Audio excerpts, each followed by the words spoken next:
Rush into Old Navy starting tomorrow. The entire store's on sale up to 50% off. Want to save even more? Redeem your super cash now at Old Navy and OldNavy.com. Better hurry though, Sunday's the last day. Excludes clearance, gift cards, register lane items, jewelry, today and 2-day only deals. Welcome to the War Room. We got Tez, Chill, Jimmy, PJ, Beat Austin, the Hot Block Commander. How you want it in a 1 or 2 hour show to keep the brain running with the premise to talk sports on a national level. Bold with the topic, sorta like the rebels. When it's game time, they like the Fab Five during prime time. Sports conglomerates speak their minds a little bit. For sports medicine and sports veterans and greats. The 4th and 26th tour the war in Kuwait. It's the War Room with 5 nights at the round table. 5 Philly guys diversified and educated.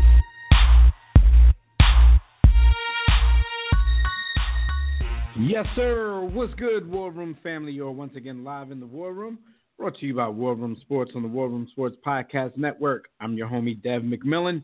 I'm at the round table with the other homies. We got Jimmy, the Blueprint, and B. Austin. The NBA Finals have gone all wrong for the defending champs thus far. We're going to discuss that. We're going to let you know how it's happened. We'll also talk about that hot button topic once again of super teaming in the NBA. But before we do all that, we'll speak to Milwaukee Bucks legend Bob Dandridge about a myriad of NBA topics, old and new. So keep it locked right here for the best 2 hours in sports. And if you want to holler at us throughout the show, you know the deal. Join us right now in the JW Philly Realty chat room at blogtalkradio.com/The War Room. Or you can join us on Facebook or Twitter at War Room Sports. You can call us directly in about 20 minutes when we open up the Digital Extreme Tech hotline. That number is 323-410-0012. But before we become engrossed in all the show topics, we got a few shout-outs throughout the week.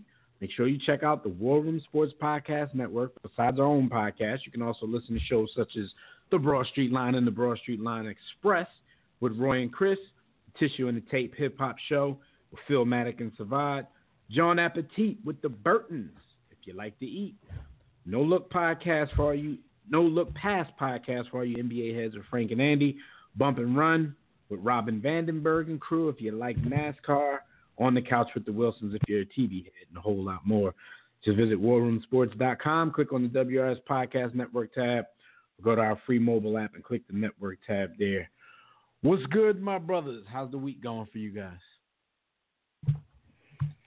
Man, everything is everything. I'm enjoying these finals. Are you? I'm seeing two Charlies get it in. I mean, listen, man, I'm doing better than LeBron James, but just not as good as Tristan Thompson is right now. You know what I'm saying? So, I'm maintaining though. You dig? I'm actually. This check's still cashing. I'm good. Yeah.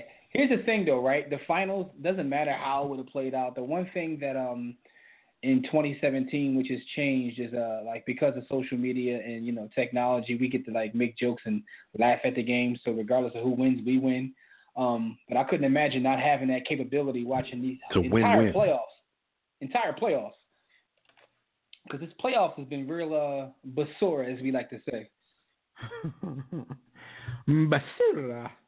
No doubt about that, man. But, as far as the finals go, Game 3. Do not look up a picture of Basura, listeners. Don't do it. Game 3 was a doozy. Game 3 was very, very entertaining. Can't really say the same about games 1 and 2. But as long as Cleveland is trying to defend the land, I guess it'll be, at least a respectable contest. I don't even know how to call Game 4, though, because the way they lost Game 3, it could have been a spirit breaker, or you might just get one more hard-fought game out of those guys. You never know the psyche of a person. I just sent in the Game Time app, man, I just sent your brothers a photo of how Tristan Thompson came into the arena last night. I peeped that. And, it's all starting to come together a little more about why he's playing the way he's playing, besides him, the fact that he's really just not that good of a basketball player. But he seems like a new dude right now. He got some money. He got a high-post girlfriend. He got a ring. It just seems like Tristan Thompson is just on something different right now. Yo, He's one of those guys. In life, the fame and money goes he's winning to his right head a now. little bit. Huh? In life, he's winning right now. Yeah. Like you say, he got his. Like, he didn't come into the NBA expecting to win any rings. He got one. Like, what do you got to play hard for? I think that's Tristan's mindset. Like, look, man, I'm not here to appease LeBron, even though LeBron got him all that money. But we'll talk about if that. he plays hard, he can be an athlete for big baller brand. So there's things to look forward to coming forward. For what? He's just going to wear LeBron's. He's True. Cool. Listen, man, he's making $16 million a year right now. Like, he don't have to look forward to anything else. He's set. He's good. Mm-hmm. Yeah, he's making 16, and his lady probably make more. So, he ain't got to spend it. He got an $82 million contract, and over 3 games, he has 8 points and 11 rebounds. That's like combined over 3 games. So you start to figure that out, or like, on a per dollar basis, my man's doing pretty well in life right now. And the fact that they lose really has no bearing on him. He's not playing for legacy like LeBron. So I would, he's doing pretty good in life. Tristan playing at a rate right now. What are you making, Jim? Like $2 million per point? Like, yeah. Get your money, little double bag boy. Salute Tristan, man. AKA DB Cooper, man, because my man pulled off the biggest crime. Anyway, I'm sorry. Go ahead, though. Oh, no. I just wanted to give a shout out. I was going to let you finish. I wasn't going to Kanye you. I just wanted to give a shout out because, this weekend I traveled up to Philly to attend the Roots Picnic. I'm not really much of a all-day festival, standing on my feet all day type of guy, but it was a pretty good time. I saw some cats from the mumble rap generation. Did you enjoy 21 Savage? That's the only question. Did you enjoy it? 21 Cabbage was just that, 21 Cabbage. The funny thing about it is I watched a whole set, I watched a whole 30-minute set from another dude, and I thought it was 21 Savage. So when I found out I had to go back to the stage and watch 21 Cabbage all over again, as far as my brain was concerned, I was a little upset. I think the first dude was PB Rock or something like that. PB Rock. Peanut butter and jelly. From the city? No, that's Jimmy Aki. No, I mean, he's from my neighborhood, but salute to him. For some reason, they got off schedule, and dude performed at the time 21 Savage was supposed to perform. And, I don't know what these dudes look like. So I thought I watched 21 Savage for a half an hour and then had to come back and watch him again. Why? People probably ask, why did you have to? It's because I was there with my godson. He's 14. Shout out to Evan. He's into that. He's into that. Salute to Dev for showing the kids the ropes, man. Yeah, you got to show them the ropes, man. But, the best part of the day for me, Black Thought was performing earlier in the day. Not even his final set with the Roots. He was performing with Scott Storch, and he was bringing out surprise guests. He brought out Mobb Deep, and I damn near lost my mind at this concert. After Mobb Deep, he brought out Fat Joe. I left early. I heard during his Roots sets, he actually brought out Nori, who got a crazy reception, I heard. But the thing is, man, like watching him perform, especially with these other guys, you can fully tell why people don't put Black Thought on their albums, because for everybody, like Mobb Deep came out and did like a 5-song set. So if they were doing songs that had somebody in them, like for instance, he took the place of Noyd in a song, he took the place of Lil' Kim in a song, but he did his own verse over them, and his verse was iller than everything else that they were already saying. And these are classic songs. And people, you just looking at the person next to you like, come on, man. Salute to him and the DJ JP. They do like a live mixtape, John. And that's what it was. It was a live mixtape. It was called a live mixtape. That whole concept of a live mixtape is fire in itself. Right. So hopefully the audio of that comes out somewhere so everybody can hear what I was talking about. He filled in for Pun too on the deep cover joint. Oh my God! And Pun already killed it. He and Pun were homies. He and Pun were homies. Pun was like he on Pun's first album. But hold up though, it was interesting about this is I was looking at the lineup because I was going to come to the festival for one act and one act only, and that's because I wanted to see Solange. but I'm glad I did. I heard she didn't come on till very late. But they try to do a good job.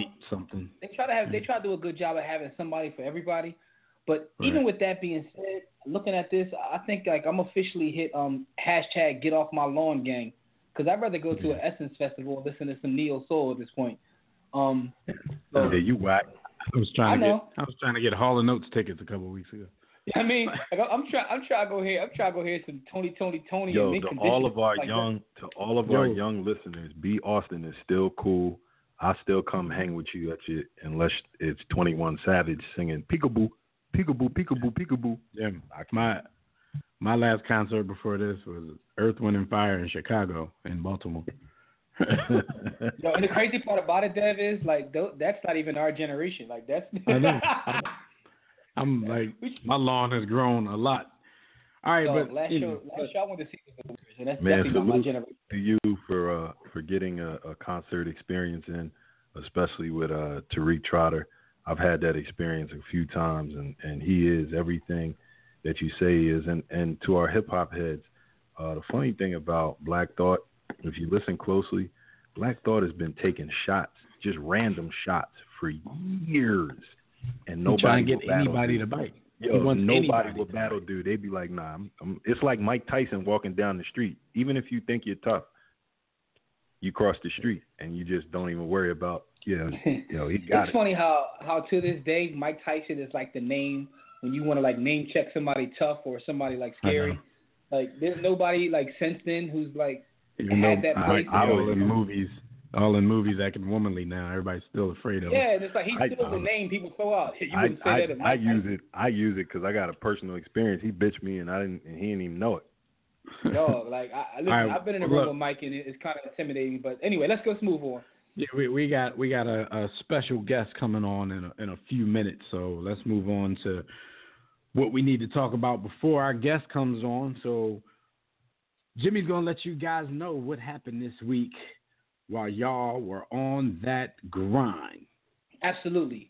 And while you were on the grind, as always, it's brought to you by DirecTV. If you like a better TV experience than cable has to offer, which includes the NFL Sunday Ticket, you can go to our website at warroomsports.com, click on that DirecTV logo, and order a better TV experience at a discounted War Room Sports sign-up rate.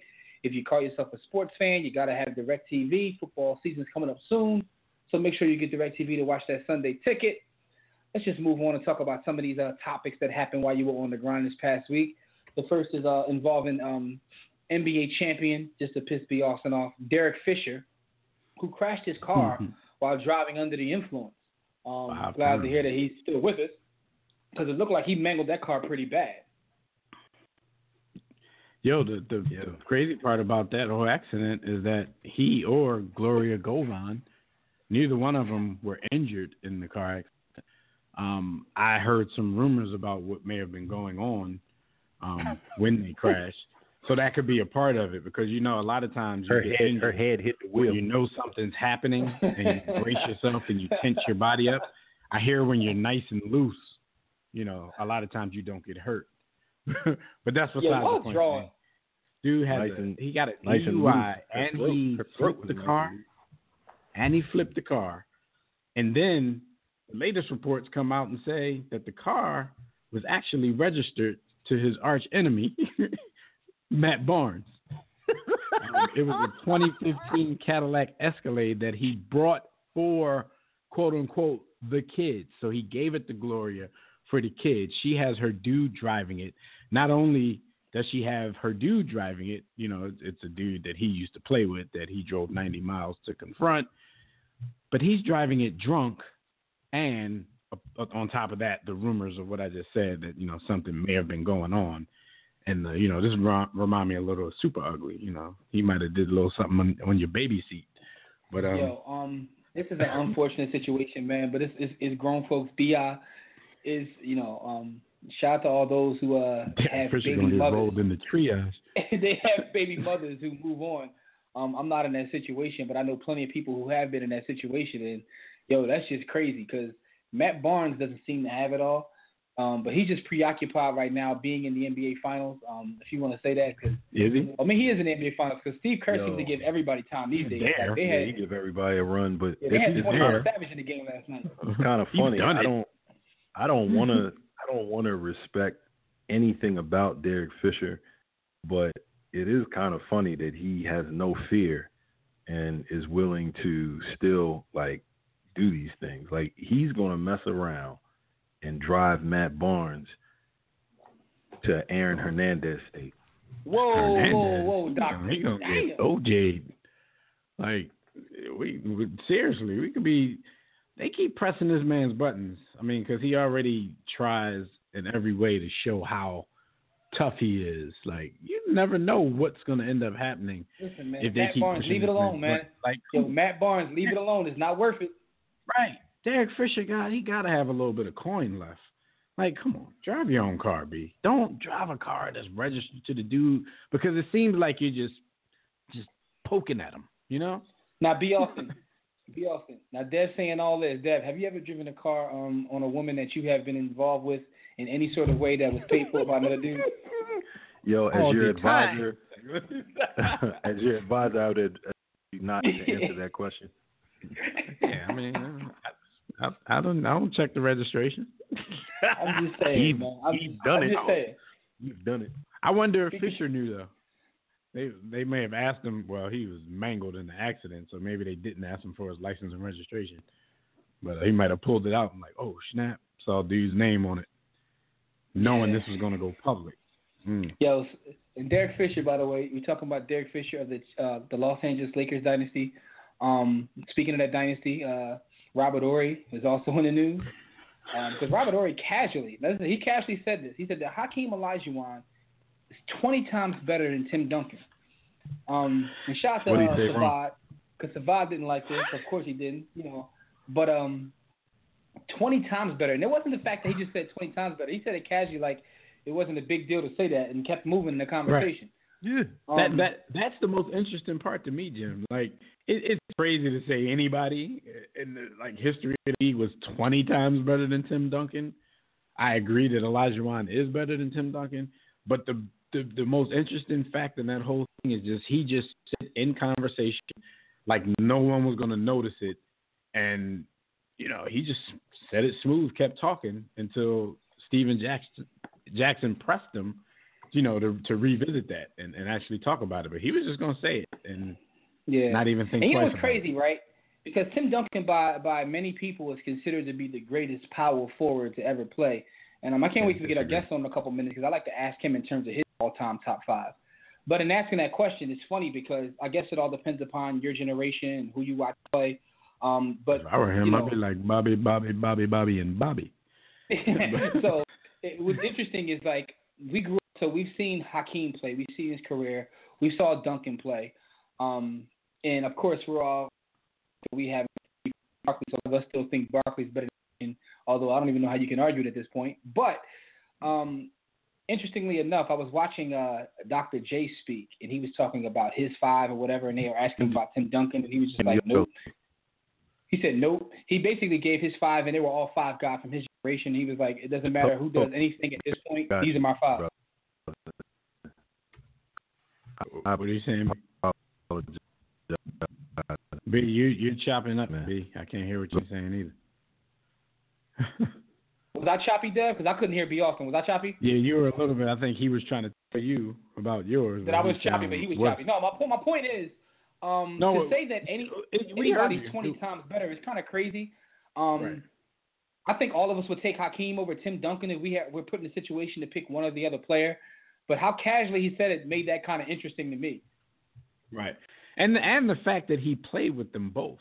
And when he was pressed to elaborate on his point, you know, he started talking about work ethic. See, Robert Horry is not really that articulate with his because, you know, when he did try to tell you why Hakeem was better, it at the same time sounded like he was trying to tell you that Tim Duncan didn't do those things. So then he had to go back and tell you, well, no, Tim Duncan has work ethic. It's just not the same as Hakeem's, blah, blah, blah.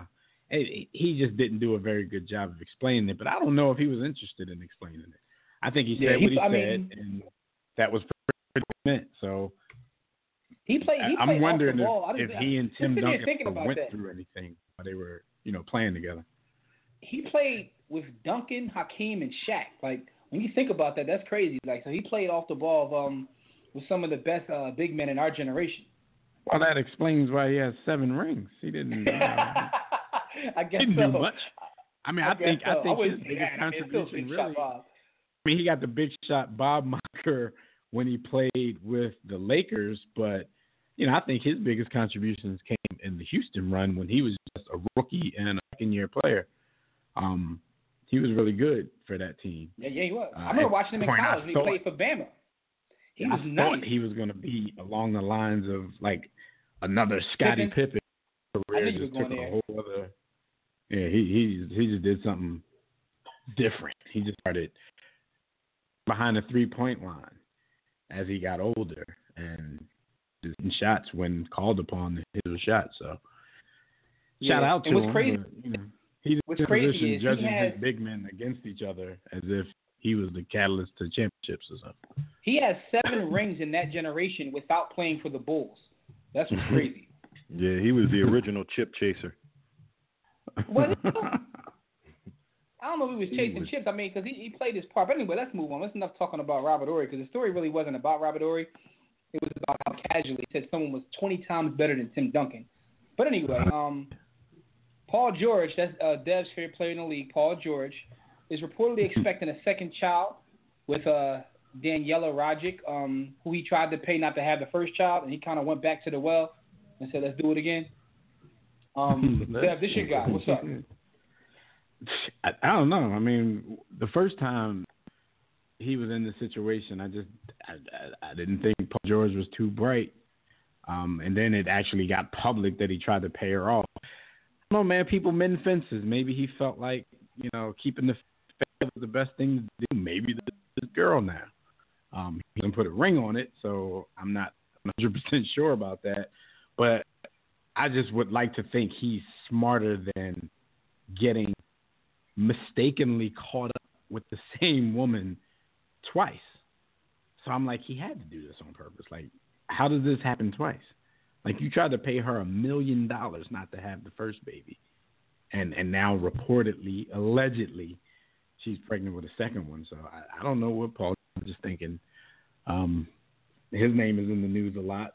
People are thinking that he might be the next guy to join Cleveland's super team to try to combat this whole Durant thing. But we'll see where that goes. But I don't know what's going on in his personal life, man.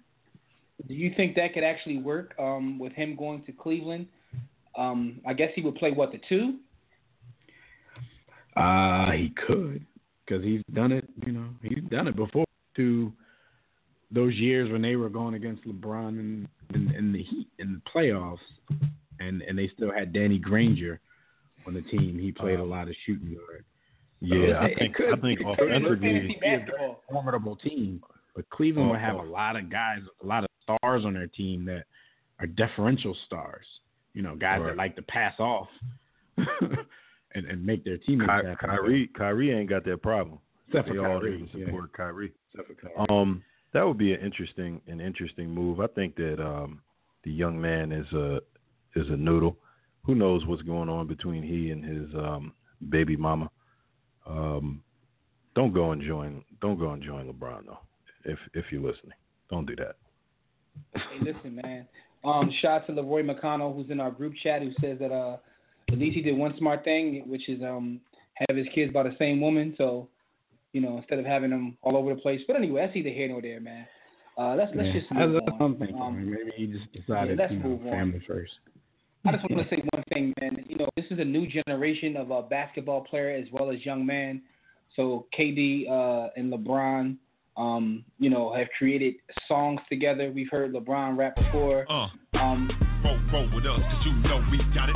We got it.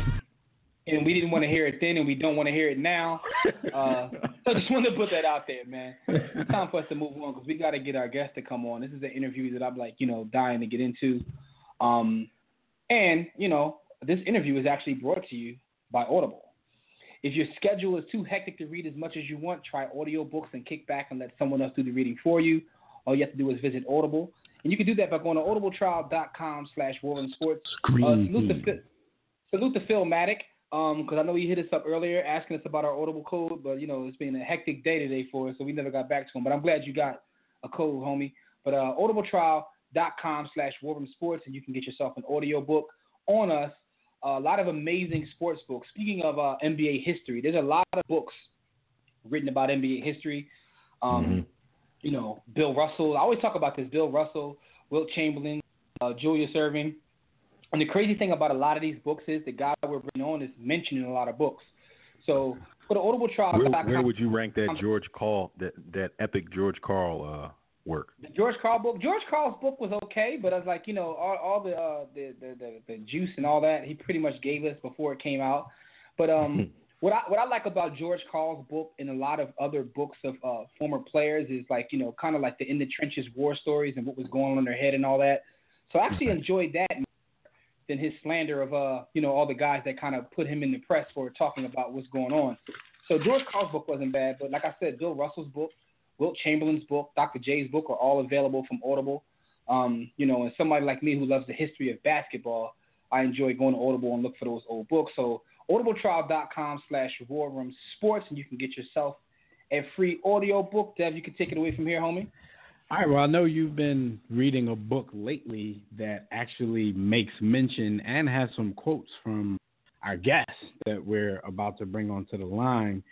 So that should be interesting. We can get his take on some of that stuff. So for those of you out there who don't know, we're about to speak with Bob Dandridge, who is a Milwaukee Bucks legend. For some reason, and we don't know why, we're going to try to get to the bottom of it ourselves. He's not yet in the Hall of Fame, which we think is a bit of a travesty. He definitely should be there. He's one of the top Milwaukee Bucks players of all time, champion in 1971, but we will bring him on and let him tell that story himself right along with us. So for the first time in the War Room, we'd like to welcome Bob Dandridge. How are you? I am doing great. How are you guys doing? Man, Pretty the good. Greyhound, the legend, the Greyhound. We are excellent, brother.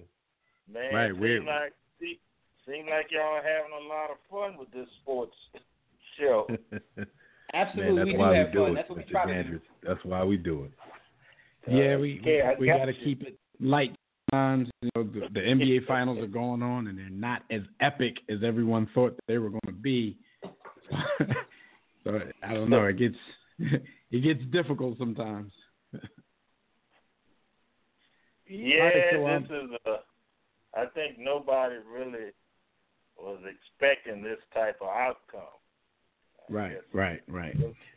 Everybody had planned out the next week what they were going to do, who they're going to watch Game 6 with. That looks like the possibility that might not happen. Yeah, we'll see. Yeah, they might be LeBron getting and them brooms. Might be getting them brooms out. It's looking.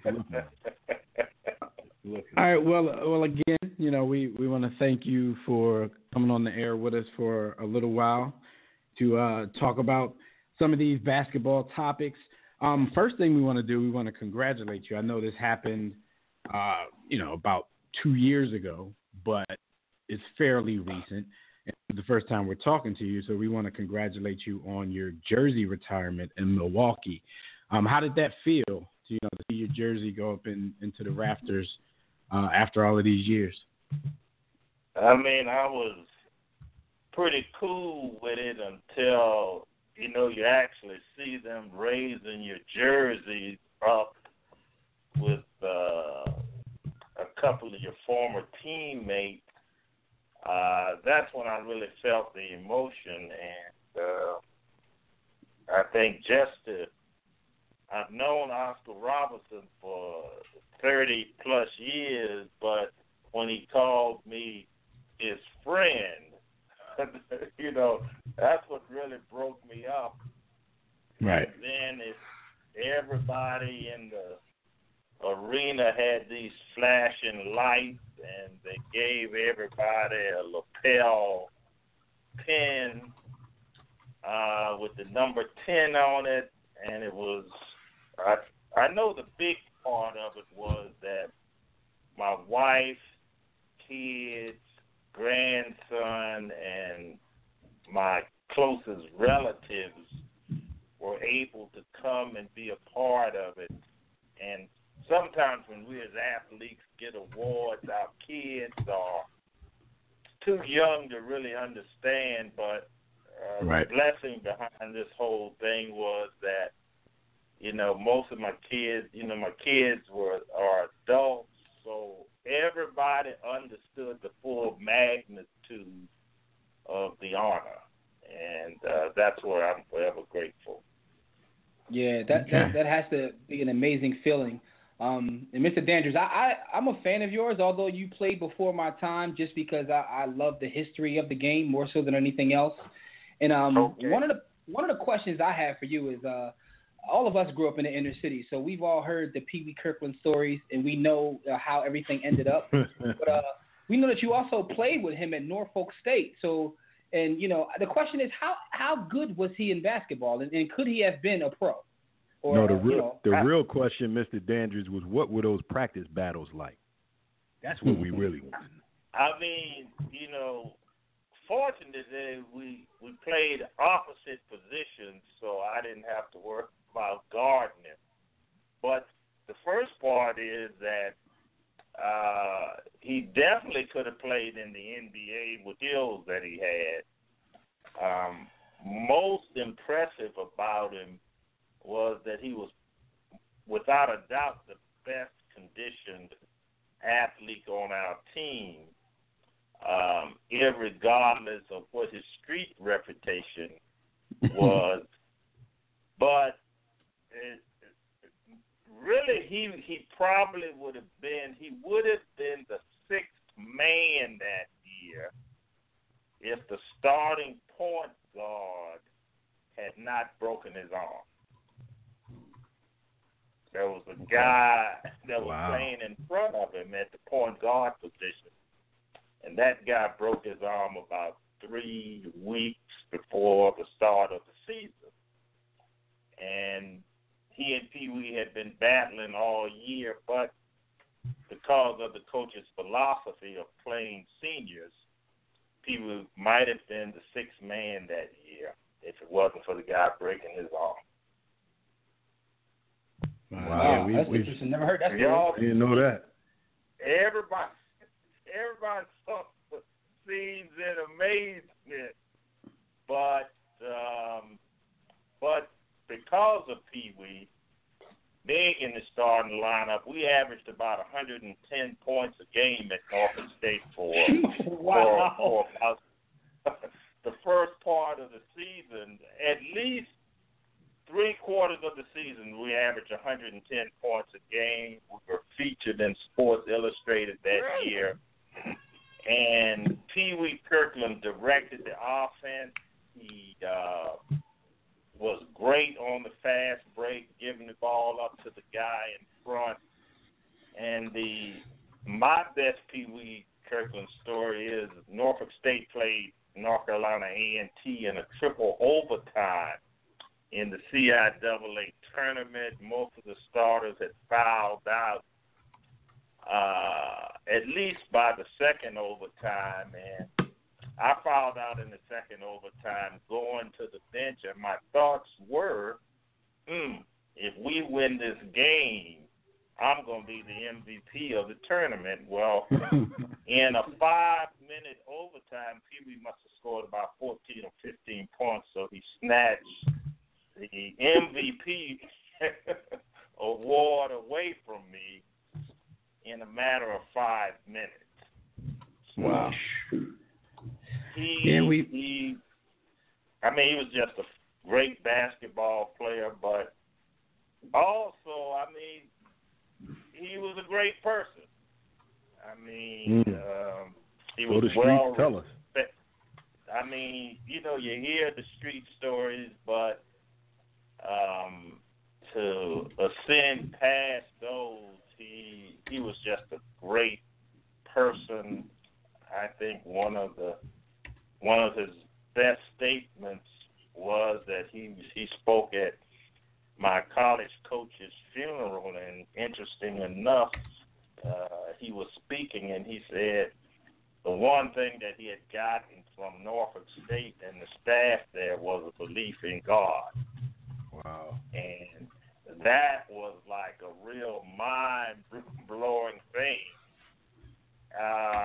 Irregardless of what his reputation was in New York with basketball and whatever his choice of activities were there, he has been or made a tremendous impact on the community of Harlem now during these last 20 years. I think he even has a PhD now in education.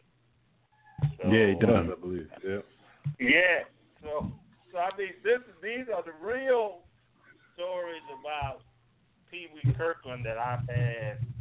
I was fortunate to be a part of his life, and to me, he's just a great guy.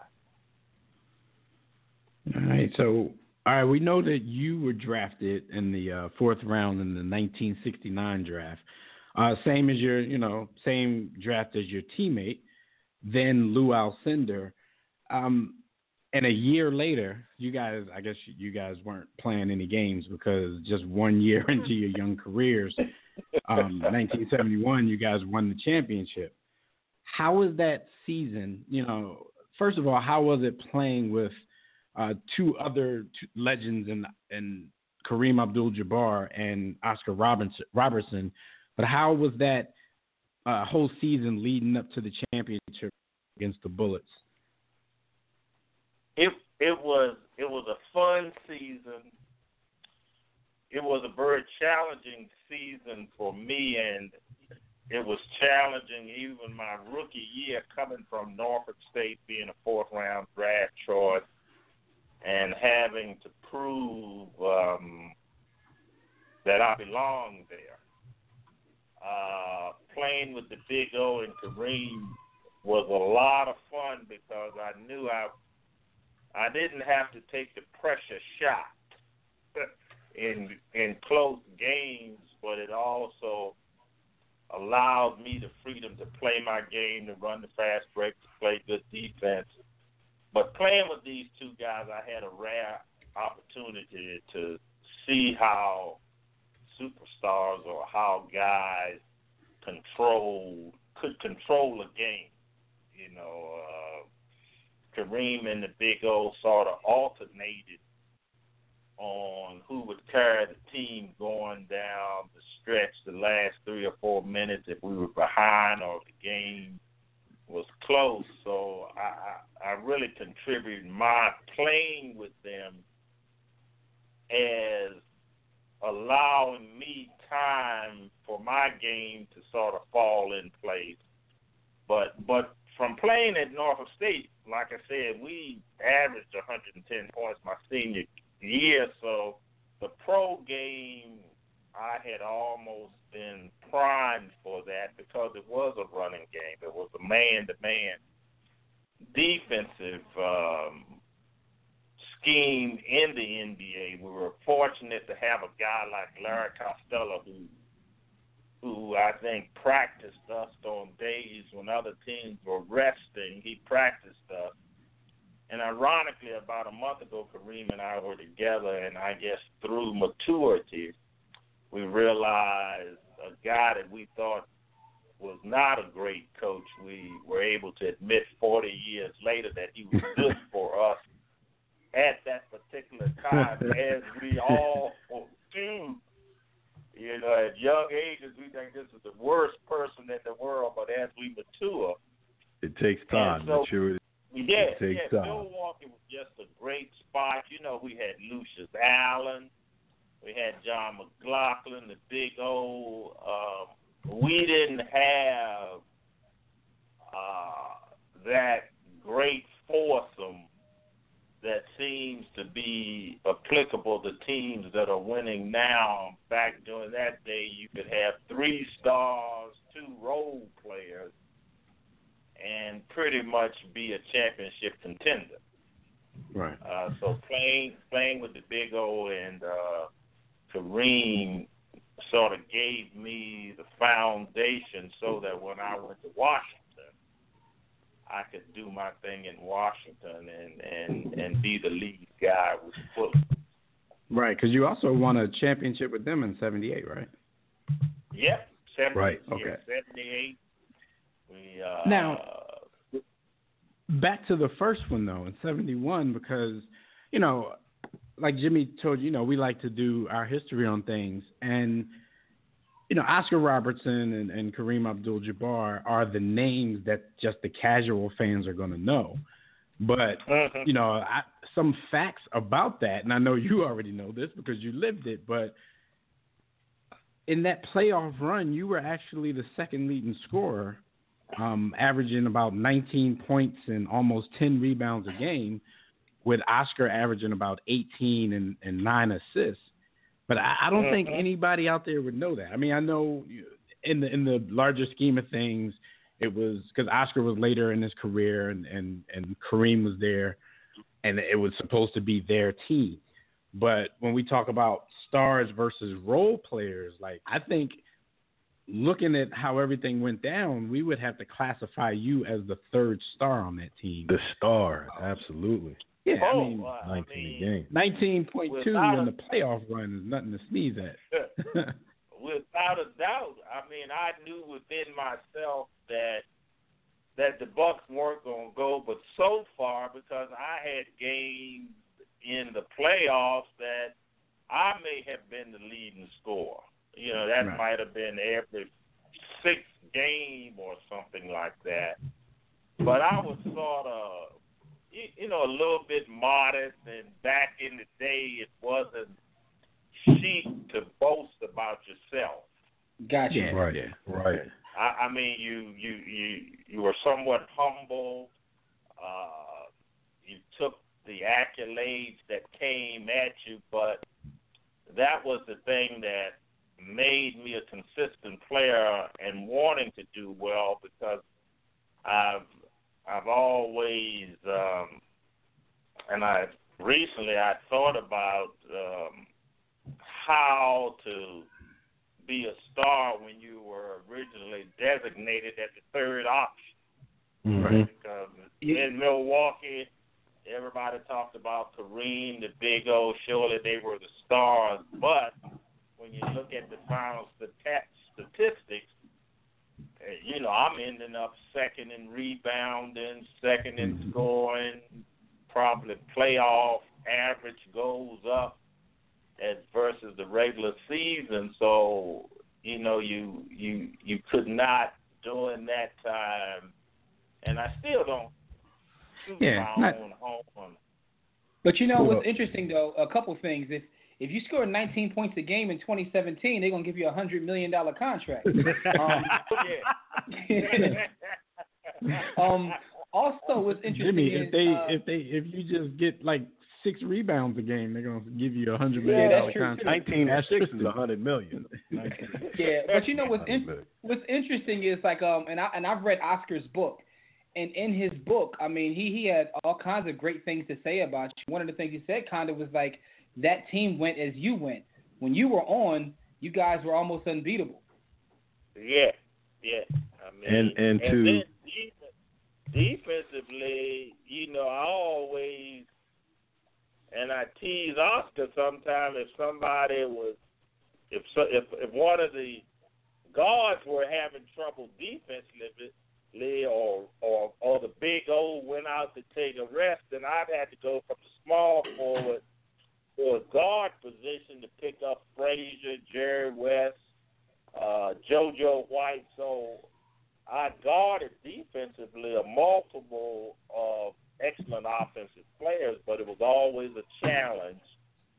And finally, somebody started to give me credit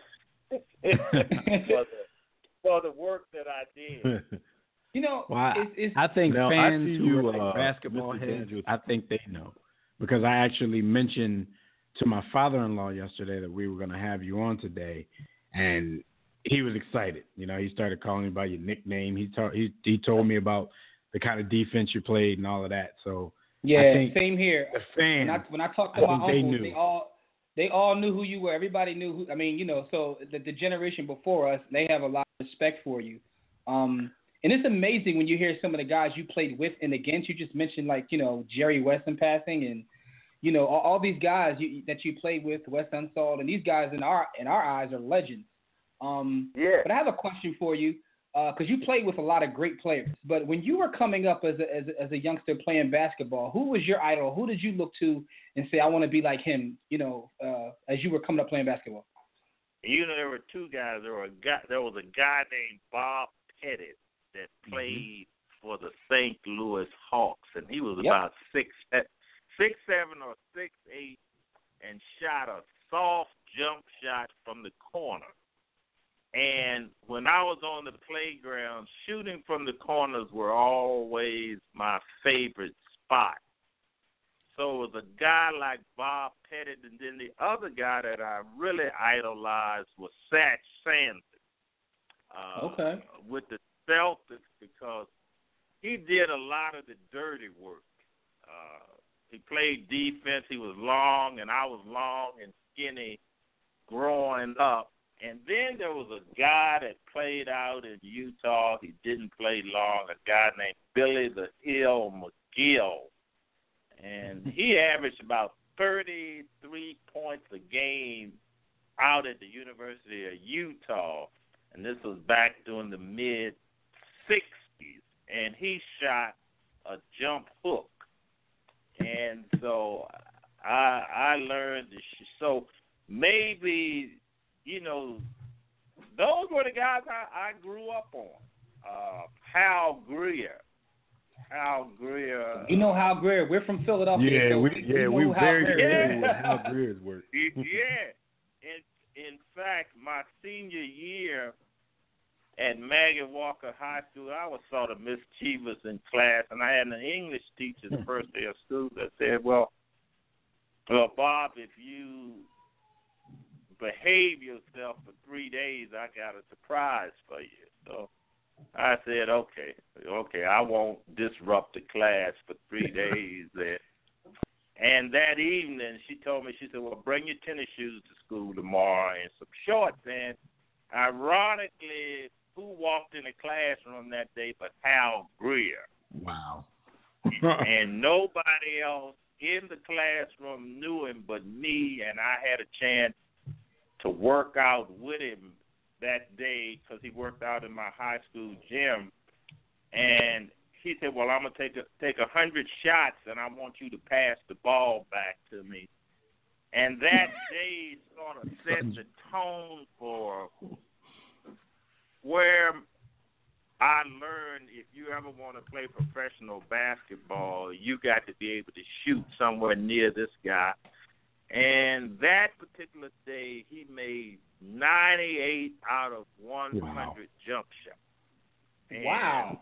I mean, that just blew me away, and that sort of set the standard or elevated my thoughts on what I needed to do, how I needed to work hard if I ever wanted to go to the NBA. And a lot of credit I give to that one day of playing with Hal Greer.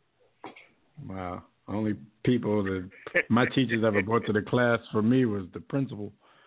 One thing, growing up in Philadelphia, we're very familiar with like Hal Greer, but it's almost like gospel in Philadelphia that Wilt Chamberlain is just that guy. Like when you grow up in Philadelphia, it's like you're taught that as a young age. That's because Wilt has an apostle. It's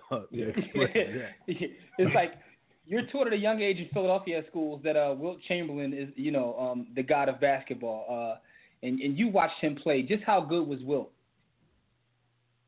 I mean, Wilt was just unbelievable as far as his strength. And a couple of games, the Lakers versus the Bucks, I don't think I intentionally, but I got into foul trouble, and on those occasions I got a chance to see Wilt go against Kareem, the Big O go against Jerry West, And my thoughts were, you got the greatest seats in the world to see these four guys,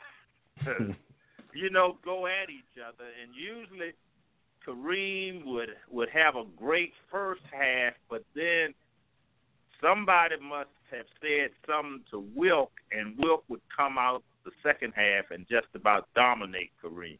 Because at 6'2", at 7'2", he was about a solid 260, no fat on him. Just a massive human being. And, sometimes they be talking about LeBron and Magic and now KD and Larry Bird. And when you look back in history, the guy had a season where, he had a season where he averaged 42 points and 29 rebounds against Bill Russell alone. And if you look back, and then there was one year where Wilt averaged like 49.5 minutes a game. And those included some overtime games. Because remember, Wilt never fouled out of a game. Damn. That's amazing. Yo, Mr. Dandridge, so when you look back, this is he sounds unreal. Like, Wilt doesn't even sound like he exists, and it's not you. We've heard these stories all our lives from a myriad of different directions. It's like, and everybody consistently says the same. These are men who played in the NBA, greats such as yourself. When they talk about Wilt, they turn into fans. Like, we've seen the greatest. And this, it was nothing for him to get 50 and 30 and beat up on Bill Russell, who was a great in and of himself, and Kareem. He beat up on Kareem. It was nothing for Wilt. But then Wilt may have, but Kareem would still walk away with his 35 points off of that sky hook, and Wilt would be frustrated at some point. And when we talk about great players, generational, sometimes I get sort of disappointed when they have to pull hen's teeth to admit the greatness of Kareem. Oh, absolutely. Listen, Kareem is top 10. You can't tell me anything bad about Kareem. Like, I grew up in a house with my father. Like, Kareem was his favorite player, so you can't tell me anything bad about Kareem.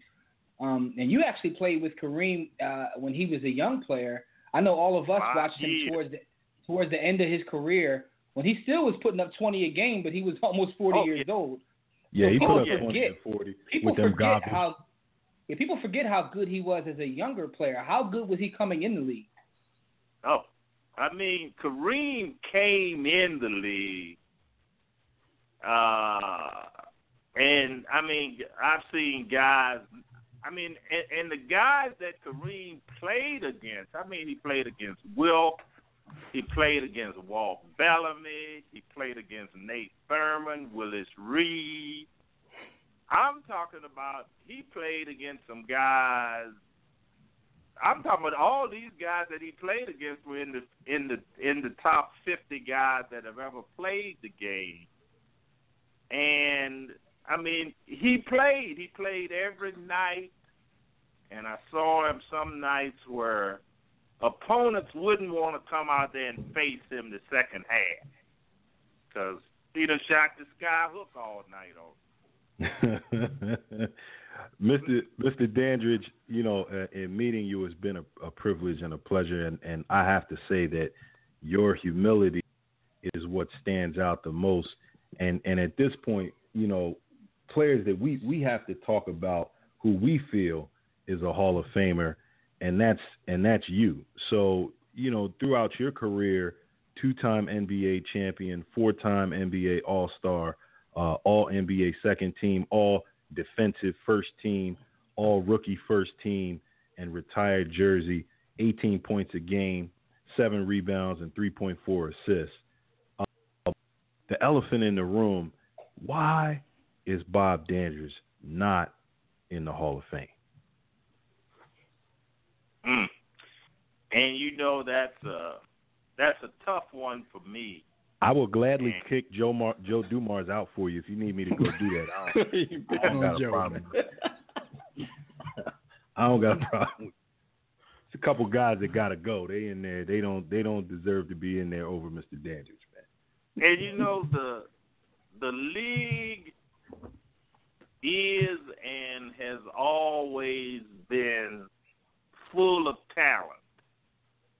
And the guys that are in there, everybody has put in a certain body of work.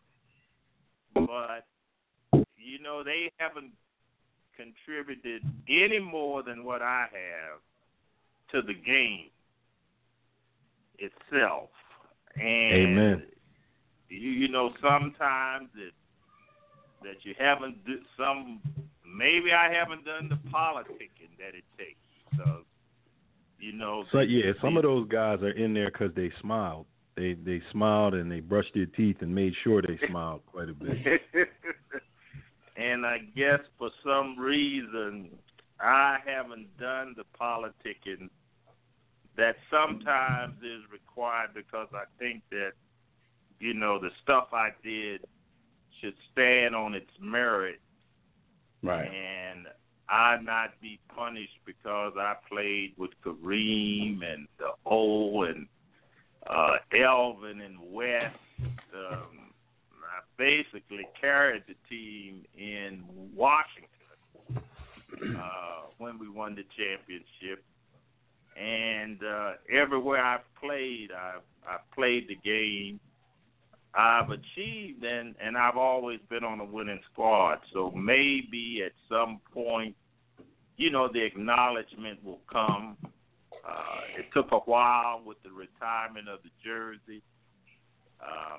I've been blessed to still be affiliated with the NBA in terms of still being able to do some work in the league. And I just believe that, you know, things, you know, this being in the Hall of Fame will come. I hope it comes while I'm still living, so just my family. I want to enjoy it, too, along with my family.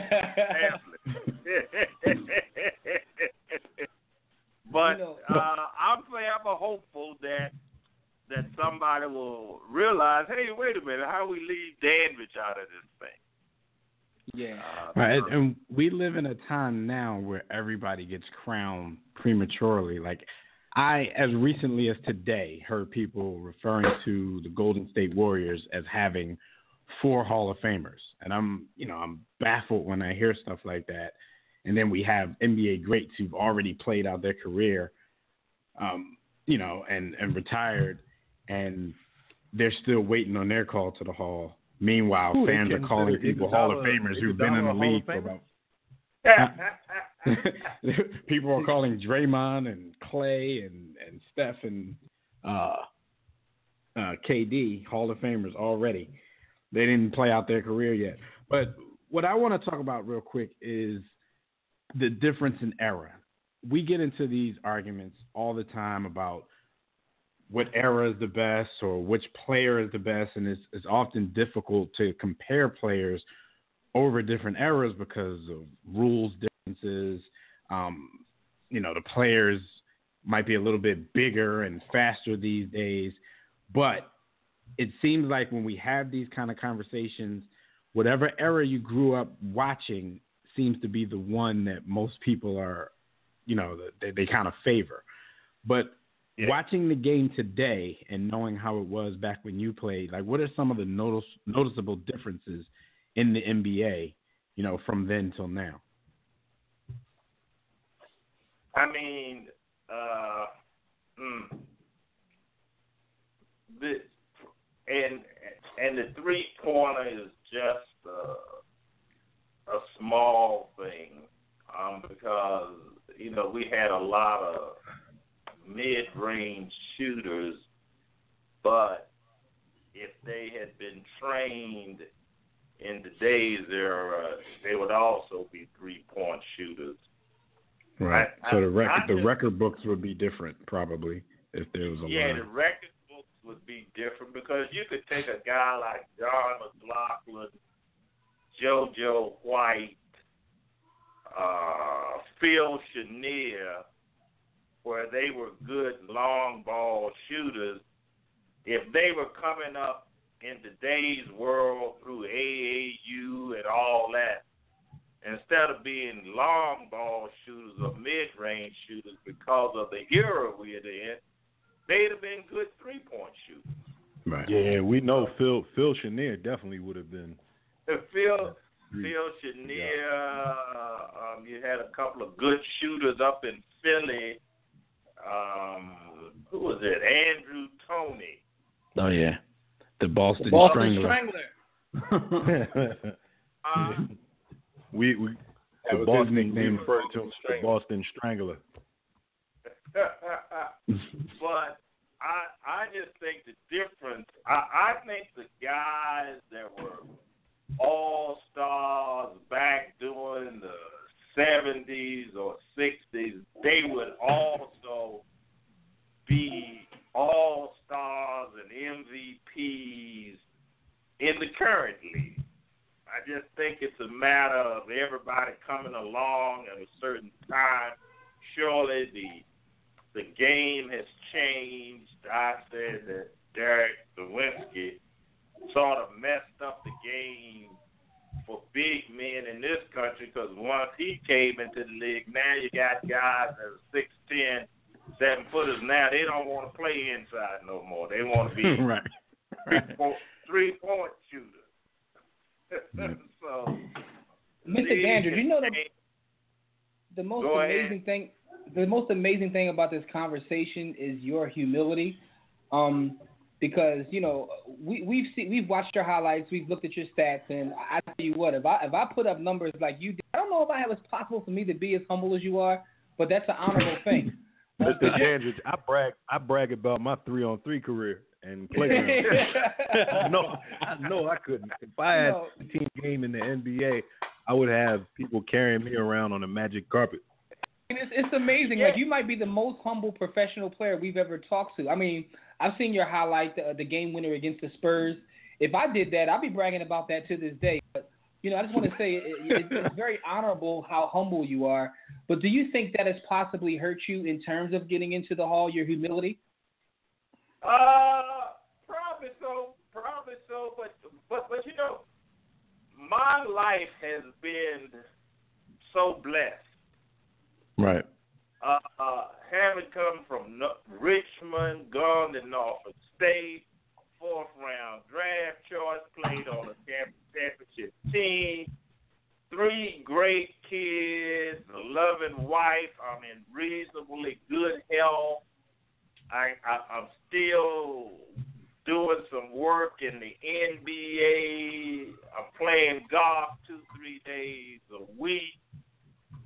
I mean, you got guys that have had all these accolades who are in bad health these days, struggling otherwise. But, hey, I mean, I've just been blessed. I get up every day, I get up every day with a smile. I got stuff to do. So, the Hall of Fame is something that I know that I deserve. If there's anybody out there who's holding me back, who's saying, well, Dandridge did this and Dandridge did that, because when I played in the league and when I came along at a certain point in the league, it was that black power thing. Right. So,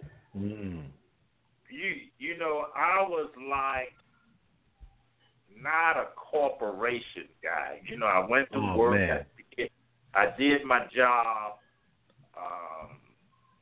I played hard. If I was injured, I was injured. I may sit out a game or two, but if there's somebody out there who thinks that, Dandridge and during that era, as African American guy, you so it was frowned upon if you spoke what you thought. Right. So there's some stuff. Salute to Craig Hodges and Mahmoud Abdul Rauf. Those guys. Well, I don't know if I was, but this is America. What's the movie Coming to America? So, but all in all, I don't have any regrets. And the young guys that are playing now, for years I didn't watch the game, but then about 6 years ago, I'm sitting in the Verizon Center, and I'm saying, these guys can play. This is exciting.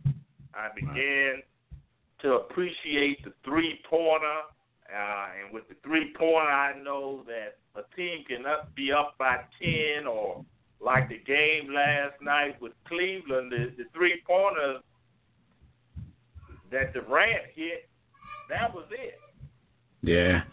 It's become a big part of the game. Yeah. And it's exciting. It has really added some excitement. And then I see the athleticism of the young guys. I see a guy 6'10" walking around here with a 36-inch waist. And I'm saying this guy, and he's running the floor. No, and that's what we wanted to ask you about, though, because the way we feel about it, like our era, we're basically, we were teenagers through the Jordan era. So, we started watching basketball maybe in the early to mid 80s. But it seems to me, at least, and this is Devin, it seems like the bigger, it's faster, and the more athletic the players get, the softer the NBA game becomes. Like these guys they're a different beast when you look at, their size and how fast they can run, how high they can jump.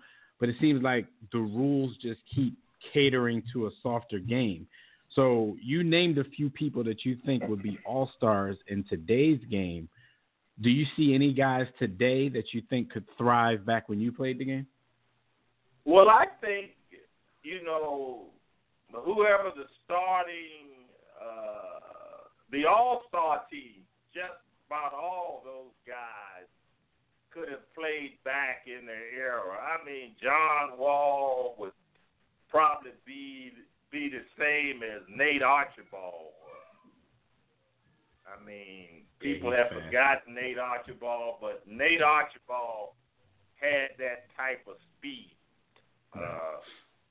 JoJo White and the Thompson guy out of Golden State. Clay. The Clay. Iceman and Durant. He gets that comparison a lot. Yeah. So, everybody, the only way they couldn't compete, the younger teams against back in the day, would be at the center position. Right. Because it was a physical game, and when you say somebody's playing the power forward, you had guys like Maurice Lucas, the Big E. They were in there pounding every night. Right. Now the power forwards and centers are behind they're on the perimeter shooting three-pointers. Yeah, they shooting threes. I see, pre-game warm-ups when I go to the game. They got 7-footers working on threes. But I hate it. I hate it, Mr. Dandridge. I can't. I honestly, because I feel like the pendulum has swung, and I don't mind a big man being able to step out and add that versatility. Oh, yeah. But I think that the development of game has come to a point where it's faulty when you can't develop your low post game and that, when you just want to stand on the wings and get out of the way, that's not good for the game. So you're a big fan of Cousins. Oh man, Boogie, yeah, I love. Love Boogie. Yes, sir. Oh, Mr. Dandridge, Yes, I have a question. I have a question I have to ask you, because you said that for a while you didn't watch the game, and then you fell back in love with the game again. But yeah. So who now, in terms of the modern players, who would you say is your favorite guy to watch? I mean, we have a lot of great players in the league, like you said, we always do. Who's the one guy where you're like, I got to cut this game on and watch this game? Who's the one guy you like to watch? I mean, LeBron. Okay. I mean, and if you had to, okay, does he remind you of Big O? Yeah, because he always gets that comparison.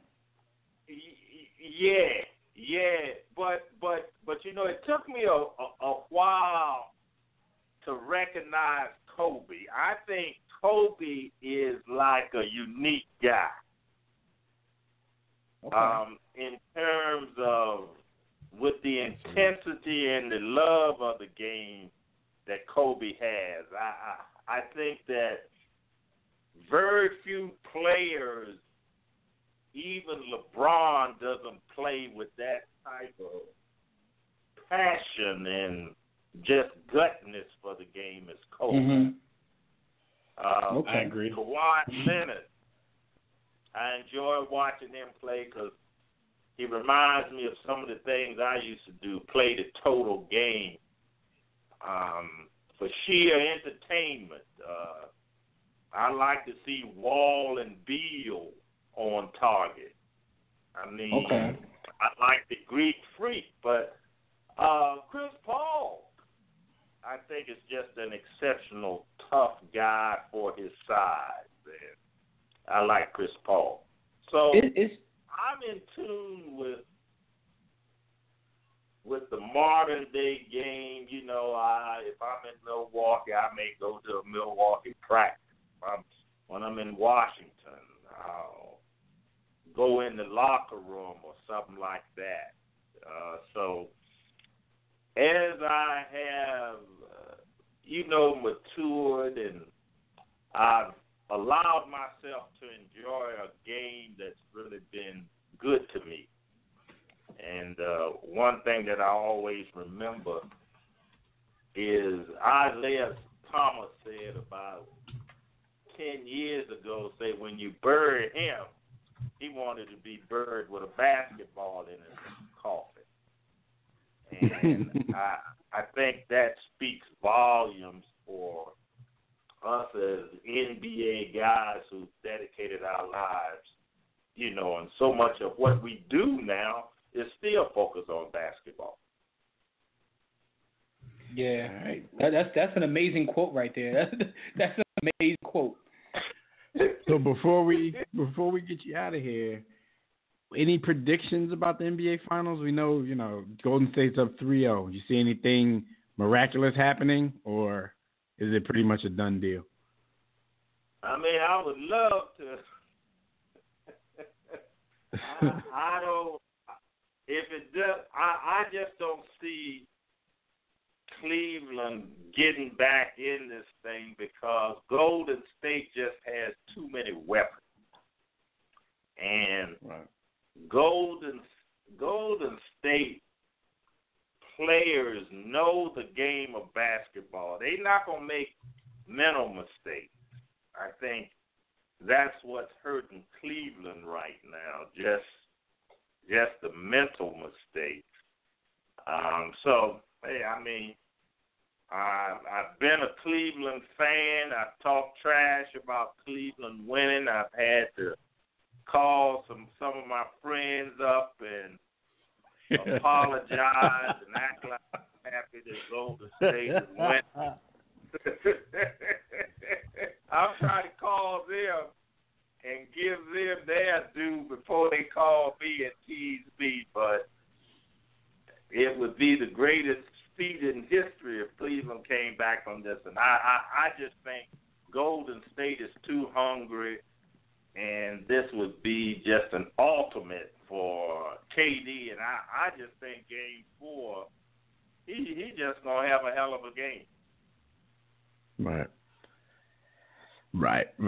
See, every time we think about, letting you go, something else comes up. You spoke about KD. What are your thoughts on, guys leaving their teams and kind of joining quote unquote super teams or forming super teams? Is that something you guys would have done in your day had, you had the option of that kind of free agency? I don't think so. I don't think so because,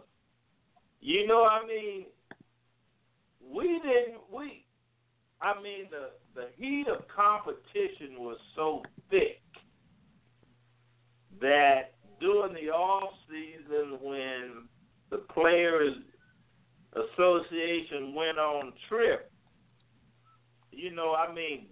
guy that has spanked your butt all year, you may talk to him, speak to him, but you're not going to have any dialogue with him.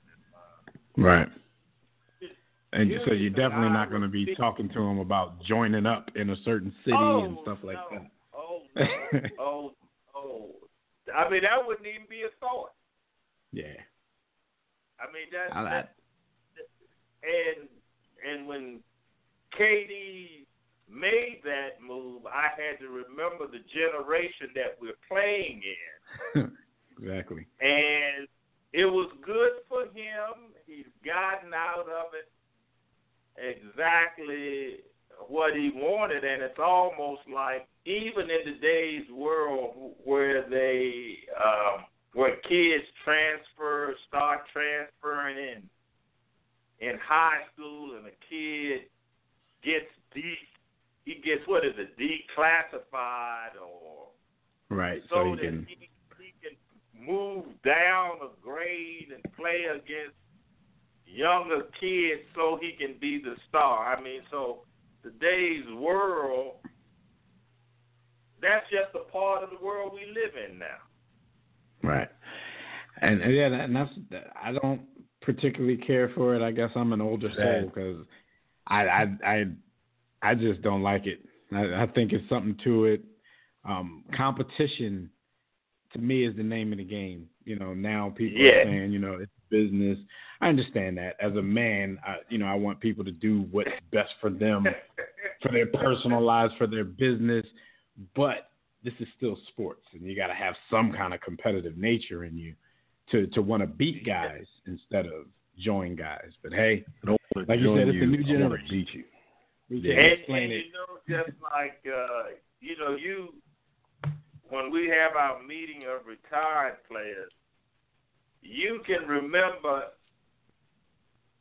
every adverse thing that happened to you in competition with at least half the guys that are there. I remember when he just hit me with that elbow. Or take a guy like Rick Barry. Rick Barry's goal was to give you 35 every night. So when we're at these gatherings, ain't a whole lot of people flocking to Rick Barry because he gave you that 35.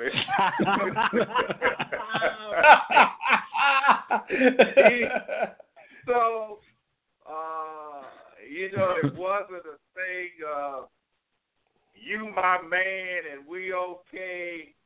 No, I can remember I was at a function with Julius Erving, maybe about 10 years ago, and he and I were sitting down at a table across from each other, and after about 40 minutes, one of the guys said, David, you and Doc been sitting here for almost an hour, and y'all have not spoken to each other at all, and neither one of us had competed against each other in 15 years. Hey, wow. You still got those memories, man. It's just the competitiveness, man. I know you played on an All-Star team with Doc, so I guess you were there when Doc made his transition from the ABA to the NBA. How great of a player and how big of a star was Dr. J in that time? He was a tremendous player. He really was. He brought a flair to the league that it hadn't seen before. And as a competitor of his, I really, we competed and it was fierce competition, and Julius came into the league and set the league on fire. He became probably the top personality in the league. And that was him. And I think the thing that I found out about him after we finished competing is that when you see him and you see this nice, probably guy with class, articulate, I mean, that's the way he really is. And it's good to know that, that wasn't a porn. Right. And once you be around Julius for a while, you can see why the league embraced him and took advantage of his personality and sort of put him out front in the league. Right. All right. Well, I'm sorry. Go ahead. But then there was a time, I think, when Marcus Johnson and Walter Davis came into the league. I think everybody, myself, Julius, and a couple other small forwards were ready to leave because here you had some 21-year-olds that were jumping even higher than Julius when you took a guy like Marcus Johnson, Walter Davis playing the small forward with the speed that he had. So for every generation, because I say 3 years from now, the kids won't know Michael Jordan other than by the Air Jordans that are being sold. Uh-oh. That's true. We talk about that all the time. Out of sight, out of mind. That's just the evolution of sports. Yep. I mean, you can ask some kids now, who was Moses Malone? Yeah. And it's there.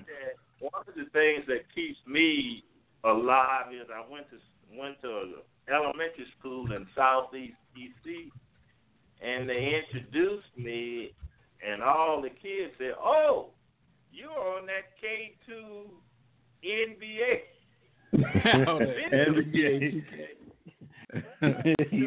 Right. And so, and I'm saying this is a part of having played in the league and being able now to be grateful for playing, and this is something I never realized would happen. YouTube video game, Bob Dandridge. Right. Yeah. So, amen. But no, that's definitely a great point. We've appreciated your time, man. We gotta have you back in the war room. You are now a friend of the war room, of course. Yeah, I love these stories, man. Like I would go on. Like I love these. I'm an NBA history nerd, so this has been an amazing pleasure for me. So I just want to say thank you. Yes. It's been a wealth of knowledge, and we're gonna help with that push. We're gonna get you into the Hall of Fame. Please do. Amen. We're gonna help that push. So we're gonna put something together. So it's been great talking to you. We really appreciate your time because you gave us more time than we expected, and you've been a wealth of knowledge. And we've loved talking to you. And thank you, sir. Guys. And look, I wish y'all the best of luck. Y'all need to be on Sports Center in that 6 o'clock spot. We agree. I heard that. Thank you. Yes, thank you, Mr. Dandridge. Thank you so much, and we'll be talking to you. Take care. Okay. Have a good evening. All right, you too. All right, that is Milwaukee Bucks Bob Dandridge. Listen, like for guys out there and people out there who are listening who really aren't familiar with that era of basketball and you're not familiar with that name, just do some research. Like, just go to YouTube. Like my man, like YouTube. Really humble guy, but he was a pretty good player back in an era where a lot of the legends that we talk about today, you know, this is the era that they played in. Kareem Abdul-Jabbar, the end of Wilt Chamberlain's career, nearing the end of Oscar Robertson's career. All the guys when, you know, Michael and now LeBron, every time LeBron passes some records, like these are the names that come up. Like he played, won championships with those guys. And, you know, I was doing a little research, fellas, you know, because we've been calling them the Milwaukee Bucks legend. But if you go look at some of their all-time lists that, you know, people around that franchise and that organization have made, I've found on average that he's probably ranked as like the fourth best player in Milwaukee Bucks history, only behind Kareem, Oscar, and maybe Sidney Moncrief. And then his name comes up. Sidney was an amazing player too. You know, they're not the Lakers, but at the same time, you got the Ray Allens of the world, Big Dog, Glenn Robinson. Yeah, you got some good Milwaukee Bucks out there. So it was definitely a privilege and a pleasure. I just want to first off apologize to my brothers because I was gunning during that conversation because y'all know I'm like an NBA history nerd. Like I love that stuff, and I probably would have like, you know, sat and talked to him for maybe 3 or 4 hours because if you just look at some of the names that he just randomly said, like these are guys we're like, what? Like, you know, Rick Barry gave everybody work and talk about Dr. J and Wilt Chamberlain and Kareem and Oscar, and he even brought up Magic. Like he just randomly said names, and you know, these for guys like us who grew up as basketball is damn near religion. That conversation was amazing, and shout out to my brother Vod for hooking that up because I could talk like that all day long. Right. Definitely got to move on. But you know, we definitely appreciate that. I think Vod is on the line, as a matter of fact. Let's get Vod on real quick. Let's get Vod on. Yo, Vod. Tissue in the tape. Yeah. Yo. Oh, that's me. This is Phil. Oh, this is Phil. I thought it was Vod. My bad. Well, this is Vod. This is Vod's partner. I'm sorry. I thought it was Vod. My fault. Tissue in the tape. The other half. Well, if you know, if it ain't Vod, it's Phil. Y'all the same person, man. Y'all brothers, man. But one half, you know, one half of the hip hop conglomerate. Yeah. Yeah, man. The Hakeem Olajuwon supporting half, and then we have the Duncan supporting half. Oh, that was crazy, man. Yeah. One thing I want to know about that is how much better is Olajuwon than Robert Horry if he's 20 times better than Tim Duncan? Like that's the about 167 times. Yeah, but no, man. I was listening to the interview with Bobby D. Great interview, fellas. Appreciate it. You know that's the OG, and it's crazy to me because like even before I met Vod and met Bobby and the family and everything, my uncle would sit me down and you know he would give me the history like y'all were talking about, like everybody knows about Wilt, but he would give me all these other players, and that's one of the names he would bring up. I remember us watching the thing about Dr. J, and he was like, you know who used to give him fits? And he brought up Bobby Dandridge, and he was like, this guy is so good, man. He was like, he used to kill us every time, us talking about the Sixers. And it was just like, Phil, I was so amazed by Mr. Dandridge's humility, though, man, because I think we all agree, if any one of the three of us averaged 18 a game, the amount of fatherless boys would go up. All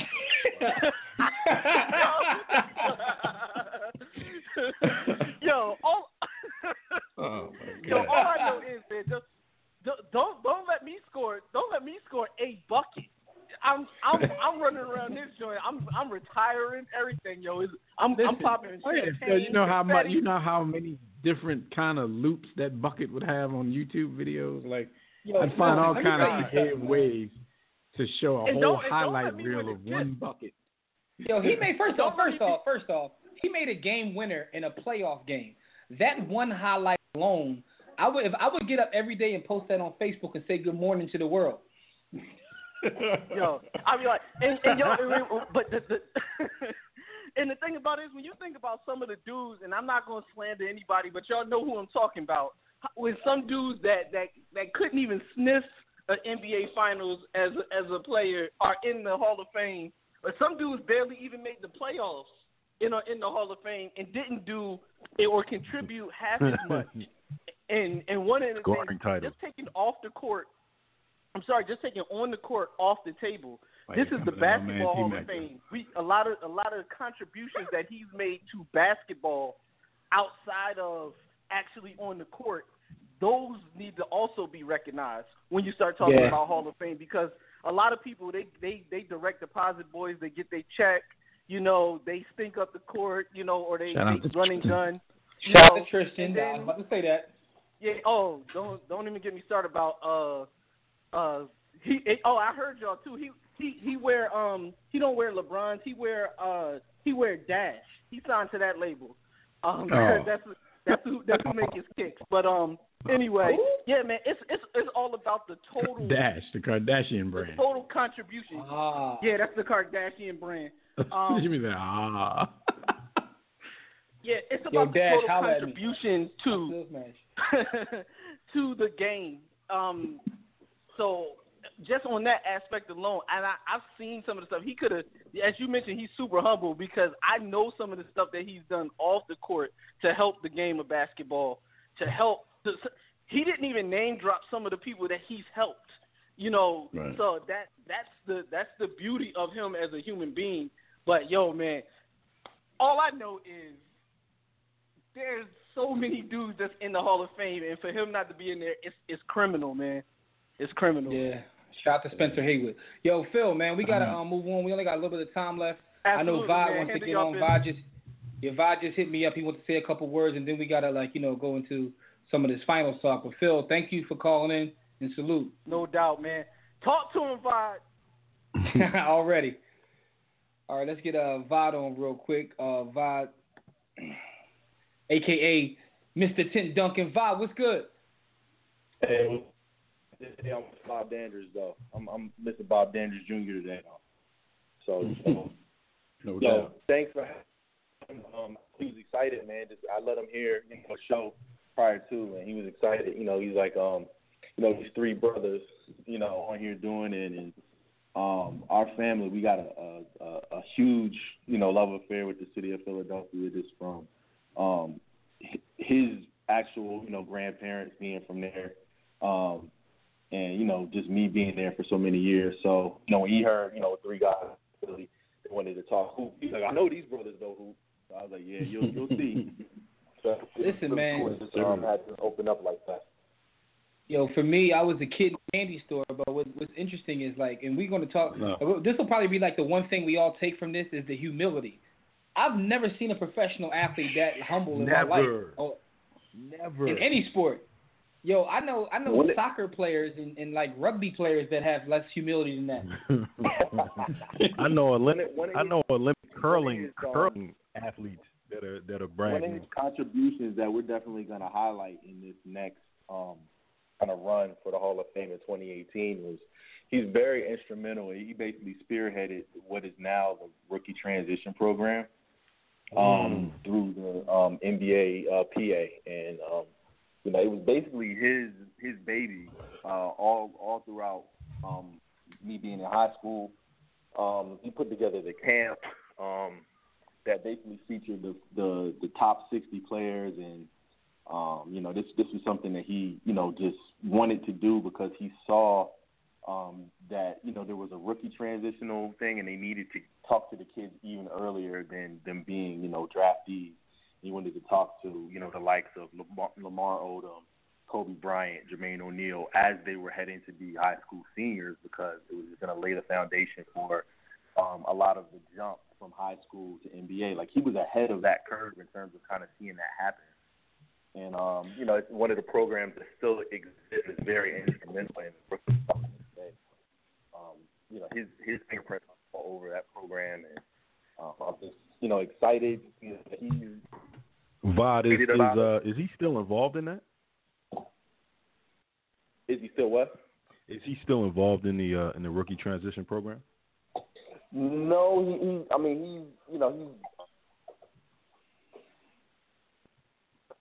Did we lose that? No. Bob, we might have lost you there. We lost you for a second. There you go. Yeah, breaking up a little bit. Breaking up. But anyway, vibe, though, because we definitely got to go. We got 20 minutes or so left. But I just want to thank you again because, again, I definitely enjoyed that conversation. We're going to do anything that we can to try to help them along in this process. Get us involved in that. Get us involved in that push. Definitely. We all about Bob anyone who knows Bob the history being of the better game. than Tim Duncan. Yeah. You know what I mean? Yo, so with that being said, man, just want to say thank you to you, man, and definitely we're going to do anything we can to help with that process, man. So salute. All right. Thank you, guys. All right, take it easy. No doubt. Look, we got to talk about the NBA Finals. You know, that's what's been popping for the last few days. So real quick, y'all know y'all can check out our website at warroomsports.com. If you want to call in and speak with us about any NBA Finals related topics, dial the Digital Extreme Tech hotline right now. That's 323-410-0012. Press 1 when prompted. If you're already listening from your phone, just press 1 if you want to talk. Jim, you want to give out quick birthday shout-outs? We only got a few people, so give out some quick birthday shout-outs, and we'll jump right into this NBA Finals talk. Man, you already know. Definitely love giving birthday shout-outs. And these are brought to you by Digital Extreme Technologies. Do you or your business need a custom website? Here's what you do. Go to digitalextremetech.com or call 267-205-4203 and get yourself a custom website. Please stop using those Wix sites. It makes you look soft, dude. Anyway, here's what we got to do.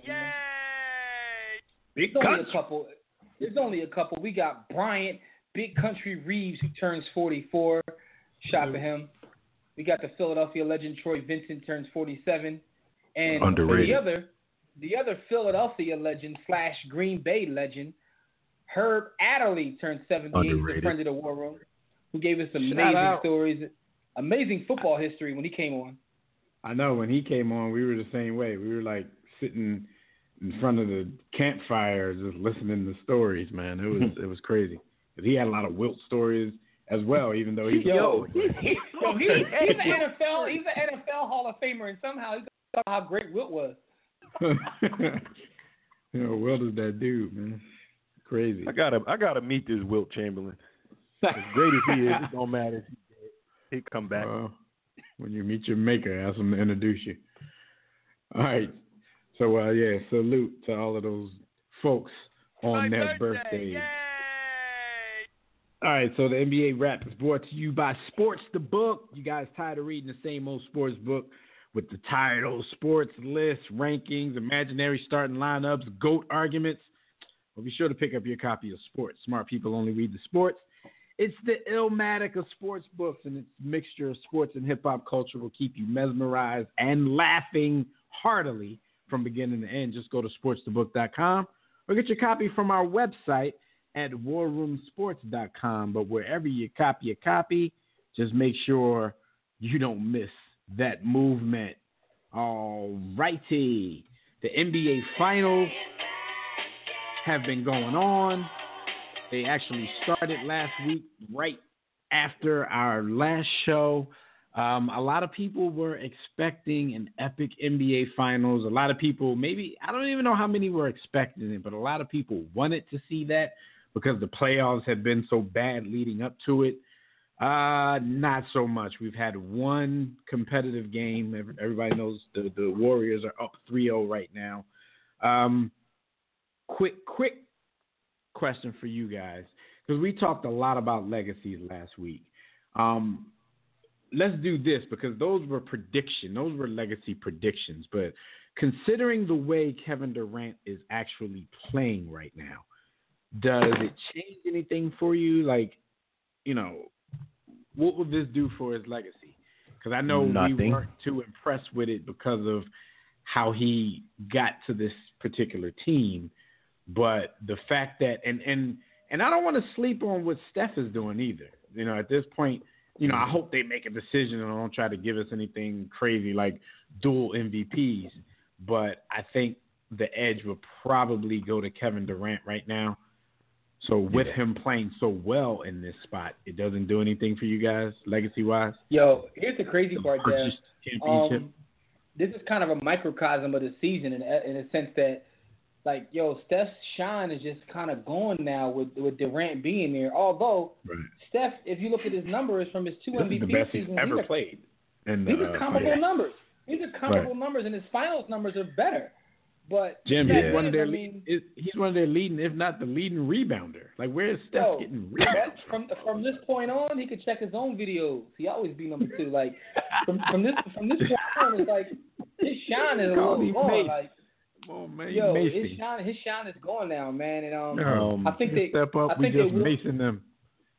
Yeah, pretty much. I think in the grand scheme of things, you could make the argument, and I don't think we necessarily agree, but you could make the argument that these gentlemen have sacrificed something of the individual accolades to come together on a team basis. But I think when you look at individual legacies, there's going to be enough of us old get off my lawn type dudes around that are adding some context to KD being on that team. But you have to salute winning. To get his ultimate props, he's going to have to wait about 30, 40 years when all of us can't tell everybody what he did. Yeah, because this has an asterisk by it if you believe in asterisks. And he is playing well. But there's something about playing for the Monstars that will relax you and will give you confidence. Right. Will, allow you to play in what would be considered crunch time when it's not really crunch time, when you got 3 other dudes that will join you on an all-star team and at least 3 other dudes that can shoulder the scoring load. There are no double teams. Like, more than any other team I think I've ever seen, there's no way to double the Warriors. Who you double? How you gonna double? Right. So, because it's not just their skills; it's their skill set. Like, you literally have probably the 3 best shooters in the entire league on the same team. Yeah. 2 of the 3. Who would you say is better than him as just a pure shooter? Well, if you go position, like KD is the best shooting big man in the game, hands down. Is he considered a big? He has to be, man. He's 7 feet now. I mean, Steph he grew an inch like every other week because I heard somebody say Steph is arguably the best shooter ever, period, at any position. Yeah. And Clay is just like, so who are you putting above any of those 3? For position, I'm not, but when you go big, then you'll have Dirk Nowitzki's name thrown in there. You'll have Larry Legend's name thrown in there.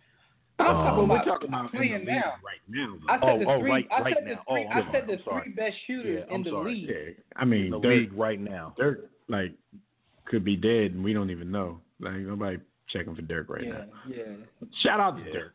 He's a great player. Yo, you might be right, man. You might be right. Yeah. So it's like so their skill set, not just skills, but their skill sets make it a difficult out for anybody.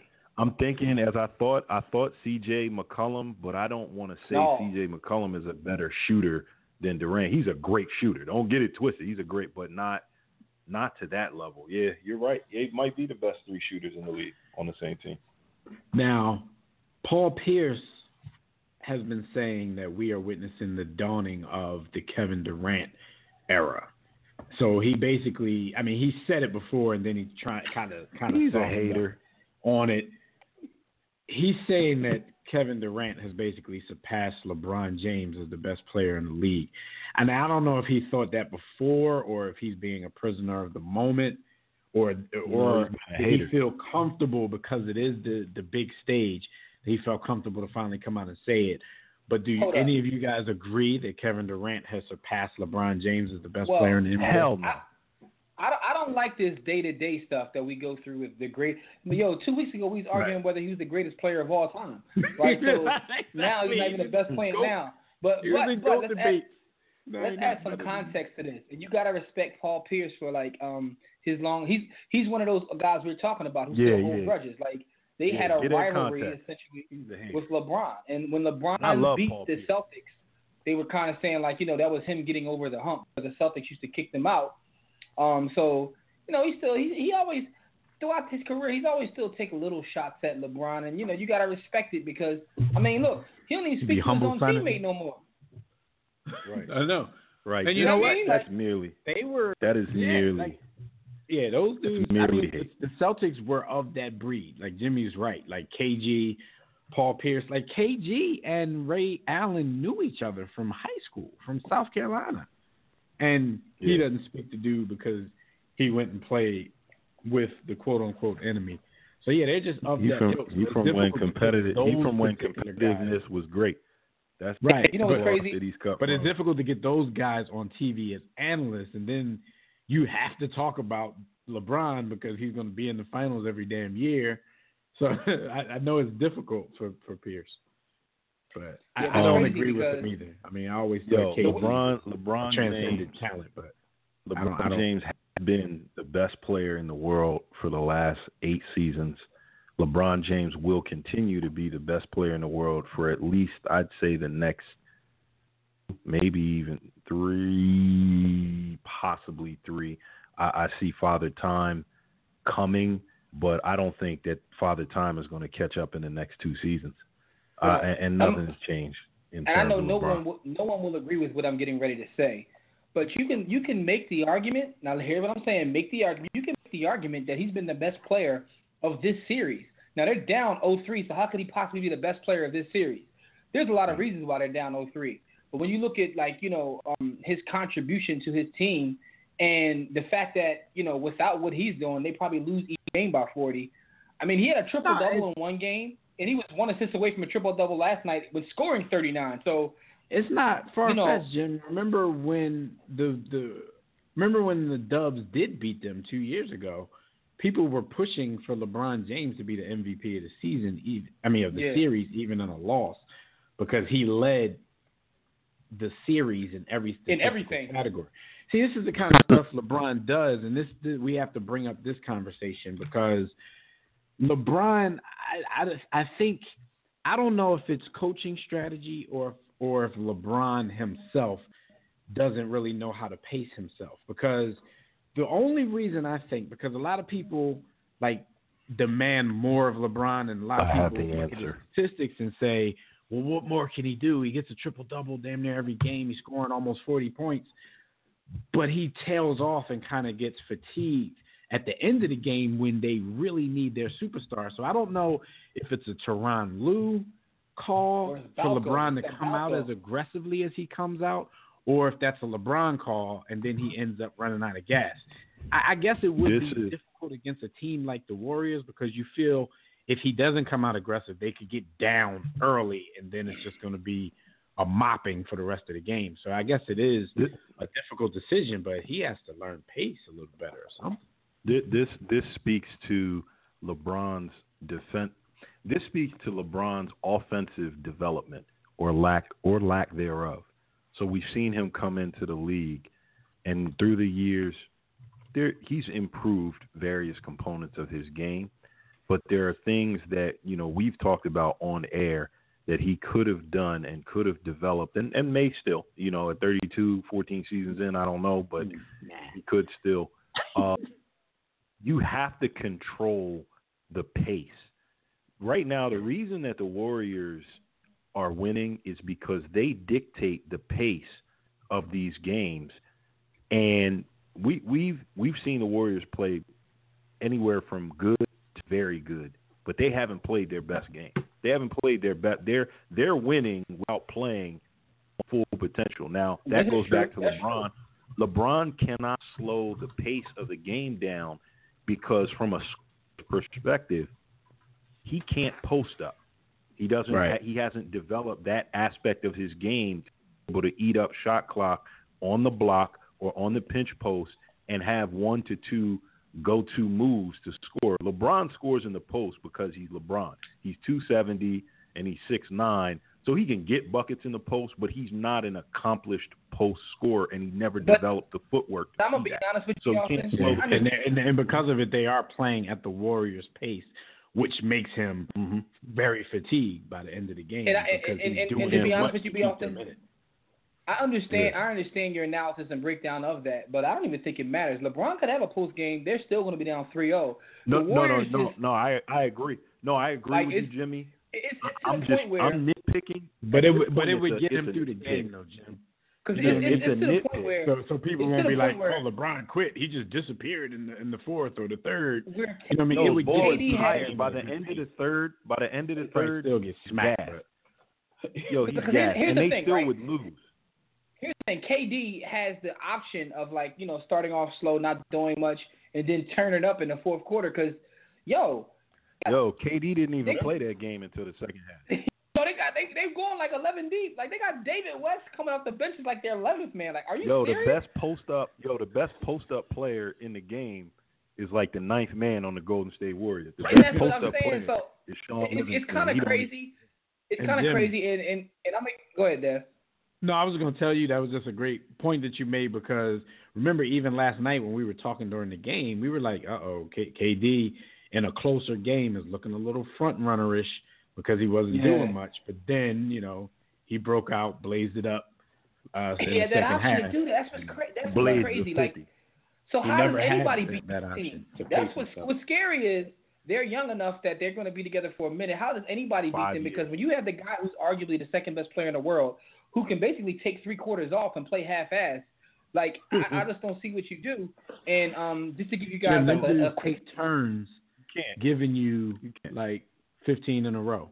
Like they sat back and let Clay do his thing for a while. Yeah, Clay, get off. Yo, it's your turn, Clay. And that's what's crazy. I don't think it matters what LeBron does. It just doesn't matter. Going back to LeBron, your point, Jimmy, is absolutely right. Even if LeBron had the 2 post moves and the counter, even if he went and prayed mosque with Hakeem Olajuwon, it wouldn't mean that the Cavs are going to win, but it would make it more competitive because LeBron could then dictate the tempo.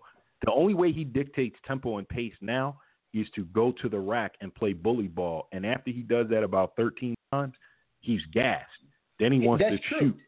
Plus now it doesn't look like a glaring need because of the state that the Eastern Conference was in. But when LeBron, first left, like he could have used this in Miami when he was still playing pretty good teams in the playoffs or when he was in Cleveland the first time, like just to pace himself because I always bring it back to this game, Jim, that game 5 against the Celtics when everybody said LeBron quit, but the dude had like 38, 9-9, or he might have had the triple-double. And he did have a triple-double. Yo, boys, LeBron looks like he quits because he's so tired because everybody knows he does a lot of heavy lifting with these teams. But I get B. Austin's point. You develop a post game and you're expending less energy throughout the game. So when it's time to do that, time to be Superman. It's also coaching too. Yeah, even with all that talent, Kerr finds ways to get guys breathers. Like even with all that talent, he finds ways. Because here's a quick stat of the week for you guys, right? So, an NBA game is what 48 minutes. So LeBron played 46 out of 40 minutes last night, and on the court, his plus minus was 7. In those 2 minutes that LeBron didn't play, it's a negative 12. Mm-hmm. How crazy is that? How crazy is that? How crazy is that? He just went on like a 11-2 run. How crazy is that? It almost looked like they were playing. It almost looked like they were playing to stay. It almost looked like they were playing to stay with the Cavs. Like, yeah, we could go harder with LeBron out here, but let's just chill. He got to go to the bench. And as soon as he sat down, all right, let's step on the gas. Boom. They just do what they want. And that's ball game. The other criticism I have of LeBron in terms of pace, believe it or not, I know you guys will get it, but to our listeners, the post game to control the pace and the free throw shooting. So I have a theory, and I'm sure, Dev, you agree with me. The reason LeBron passes, which this has nothing to do with pace, but the reason he passes at the end of games is he doesn't want to experience a Nick Anderson moment. Mm-hmm. He's not a good free throw shooter. I definitely if he were in the post more, he would go to the line more. if he goes to the line more, it would slow the game down as well. So you have two things that are related that could help him dictate and control pace. One is post up. Two is his free throw shooting, like 69%. If he brought that up 10 points to 79, him be where they probably wouldn't defend somebody that they didn't like. But LeBron almost always makes the best quote unquote basketball play in those situations. But sometimes you have to realize that no matter what the best X and O play is, I'm the best player in the quote-unquote world. Y'all know I don't like to talk like that. But I'm the best player in the world. So sometimes I'm a better option than even the better basketball play. I'm not asking them. I want to see LeBron make a layup on two people. I want to see LeBron. It depends. It's like know your personnel. You can't really get mad that he tossed it over to a wide-open Kyle Korver because Kyle Korver makes that. That's what he does. That's what he's in the league to do. But at the same time, on the other side, it's always going to be a criticism if those guys aren't hitting those shots and LeBron is continuously – because in my opinion, LeBron never thought about shooting that ball. I think his whole notion in that moment was to draw and kick. And you can kind of tell that. Yeah, he doesn't want the pressure. He already knows it. So, but you know what? I'm like Jay, because the best basketball play sometimes makes sense. Yeah, that's one of those debates I go back and forth with. And I guess it all depends upon who the player is. Because if Jason Kidd or Magic Johnson does the same thing, I don't know if we look at him like that because that's the best basketball player, and those guys are known as pass-first guys. You're right. You're right, Jimmy. But to your heroes' credit, and the one thing that I do give EJ's father credit for, dude was clutch. In the last 2 minutes of a game, Magic Johnson is going to score or he's going to get fouled and go to the line because it doesn't have to be I'm going to score. No, we're talking like I'm going to the rack, I got to score. No, I'm the best player in the world. I'm going to draw a foul. I'll put the onus on the refs. You can't swallow your whistle because it's me. I'm going to go to the free throw line and knock down two. And hold up, I'm LeBron James. Because in our chat, Tobias is making points. And first of all, Tobias, no Kyrie Irving slander. You said it helps if Kyrie actually passes the ball. And was it really worth trading Wiggins for the overrated Kevin Love? Couple things. I've criticized Kevin Love for his empty stats, but the one thing I'll give him credit for, watching him play, is balling. He is giving effort. His shot is missing, but my man is hitting the block and grab boards like he got some fresh work. So I won't disrespect Kevin Love. He's impacting the game in other ways when his shot is struggling. Yeah. Exactly. He's essentially doing what Tristan should be doing. Like Tristan looks like he's giving no effort. Kevin Love is hitting the block hard. And also Casey Mack says that part of the reason LeBron misses free throws Tristan ain't got no work. Kevin Love got the work, so he got to hit the block. Yeah. So it's just interesting, man. The different perspectives, like we talked about earlier. It's like you go from 1 week to this guy being the best player ever to now we're questioning whether I just don't like that. I think it's ridiculous. But at the end of the day, this is the biggest stage. Everybody's watching, and so everybody's going to have an opinion. But like I said, it could be argued he's still playing the best ball out of anybody in the series, but he's going against a team that I don't see how anybody gets. Like, think about this. They're going to essentially, if they win the next game, they swept the entire playoffs, right? So when you look at the upcoming seasons, how does anybody beat them in the 7-game series? Even if you still won game, how do you beat that team in a 7-game series? Ain't nothing but a moral victory if you beat them in a game at this point. It's interesting because when he came back, I never thought that it would even be possible for LeBron to leave again. But I'm starting to think, LeBron, hey, he might get this thing one more year. I think them winning the championship last year kind of bought them some time. Think about if they lost when they had that 3-1 deficit, and then now they're getting pummeled again. I think LeBron would be looking elsewhere, and there's already rumors starting that he might. They might just be that. They might just be rumors. And we got a lot to talk about, and we are out of time, so we're going to shelve some of this for next week. We want to get into more of the whole super team and where it actually started in this era, because I don't think it is where everybody think it started. I think it started in a different place. And then I guess after the finals are over, by the time we get on the air next week, then the finals will probably be over. So we could talk about how many games it took. Finals be over this week. To do it, and we'll talk about LeBron, his status in this whole GOAT argument again. Yeah, and by the way, I don't know if y'all noticed, but the finals is already over. Anyway, thank you good people for joining us in the War Room. Shout out to everybody in the chat room. For those we couldn't get to on the phones, we apologize. Our interview was just that special. Special thanks to the legend, Bob Andrew, for dropping by to talk some hoops with us. We definitely loved and appreciated that. Tune in next week live right here on demand on the WRS Podcast Network for a lot of great sports talk. We'll recap the NBA Finals, talk NBA Draft, and, anything hoops related. So until then, enjoy your weekend in sports. Enjoy your week, and we'll see you right back here. Catch everything we do at warroomsports.com. Our videos, webcasts, our social media contacts. Everything is at warroomsports.com. Also, all up in the video. Sports the Book at sportsthebook.com or at warroomsports.com. So until next time, everybody, don't accept mediocrity. Be steadfast in the war against ignorance. And we'll keep chumps on top. All up in the video. Where's my theme music?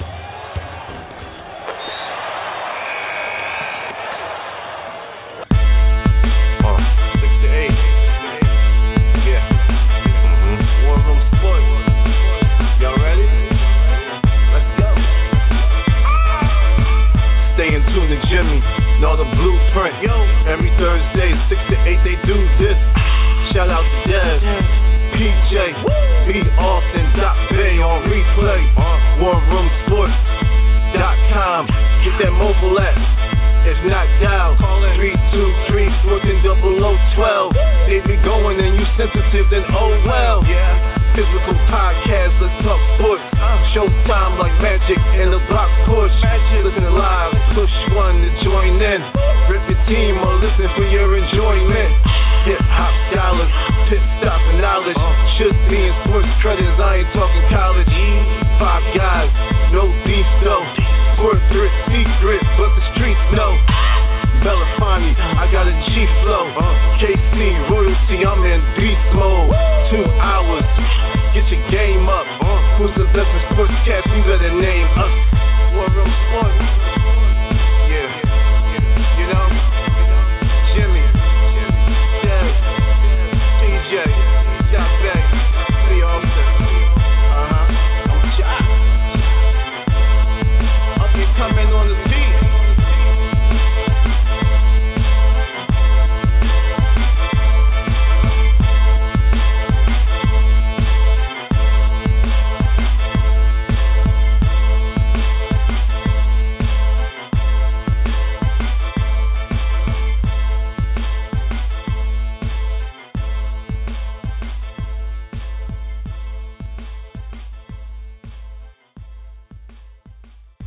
War Room Sports.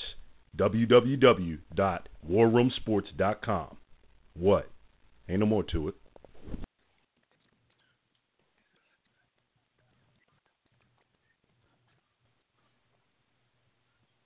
Top off your everyday savings at Starbucks Cafe and Target with the newest, the coolest Starbucks Frappuccino blended beverages. New Midnight Mint Mocha delights with a burst of mint and dark cocoa, and returning favorite s'mores blends chocolate, marshmallow, and caramel into rare deliciousness. Top off your everyday savings at Starbucks Cafe and Target with the newest, the coolest Starbucks Frappuccino blended beverages. New Midnight Mint Mocha delights with a burst of mint and dark cocoa, and returning favorite s'mores blends chocolate, marshmallow, and caramel into rare deliciousness.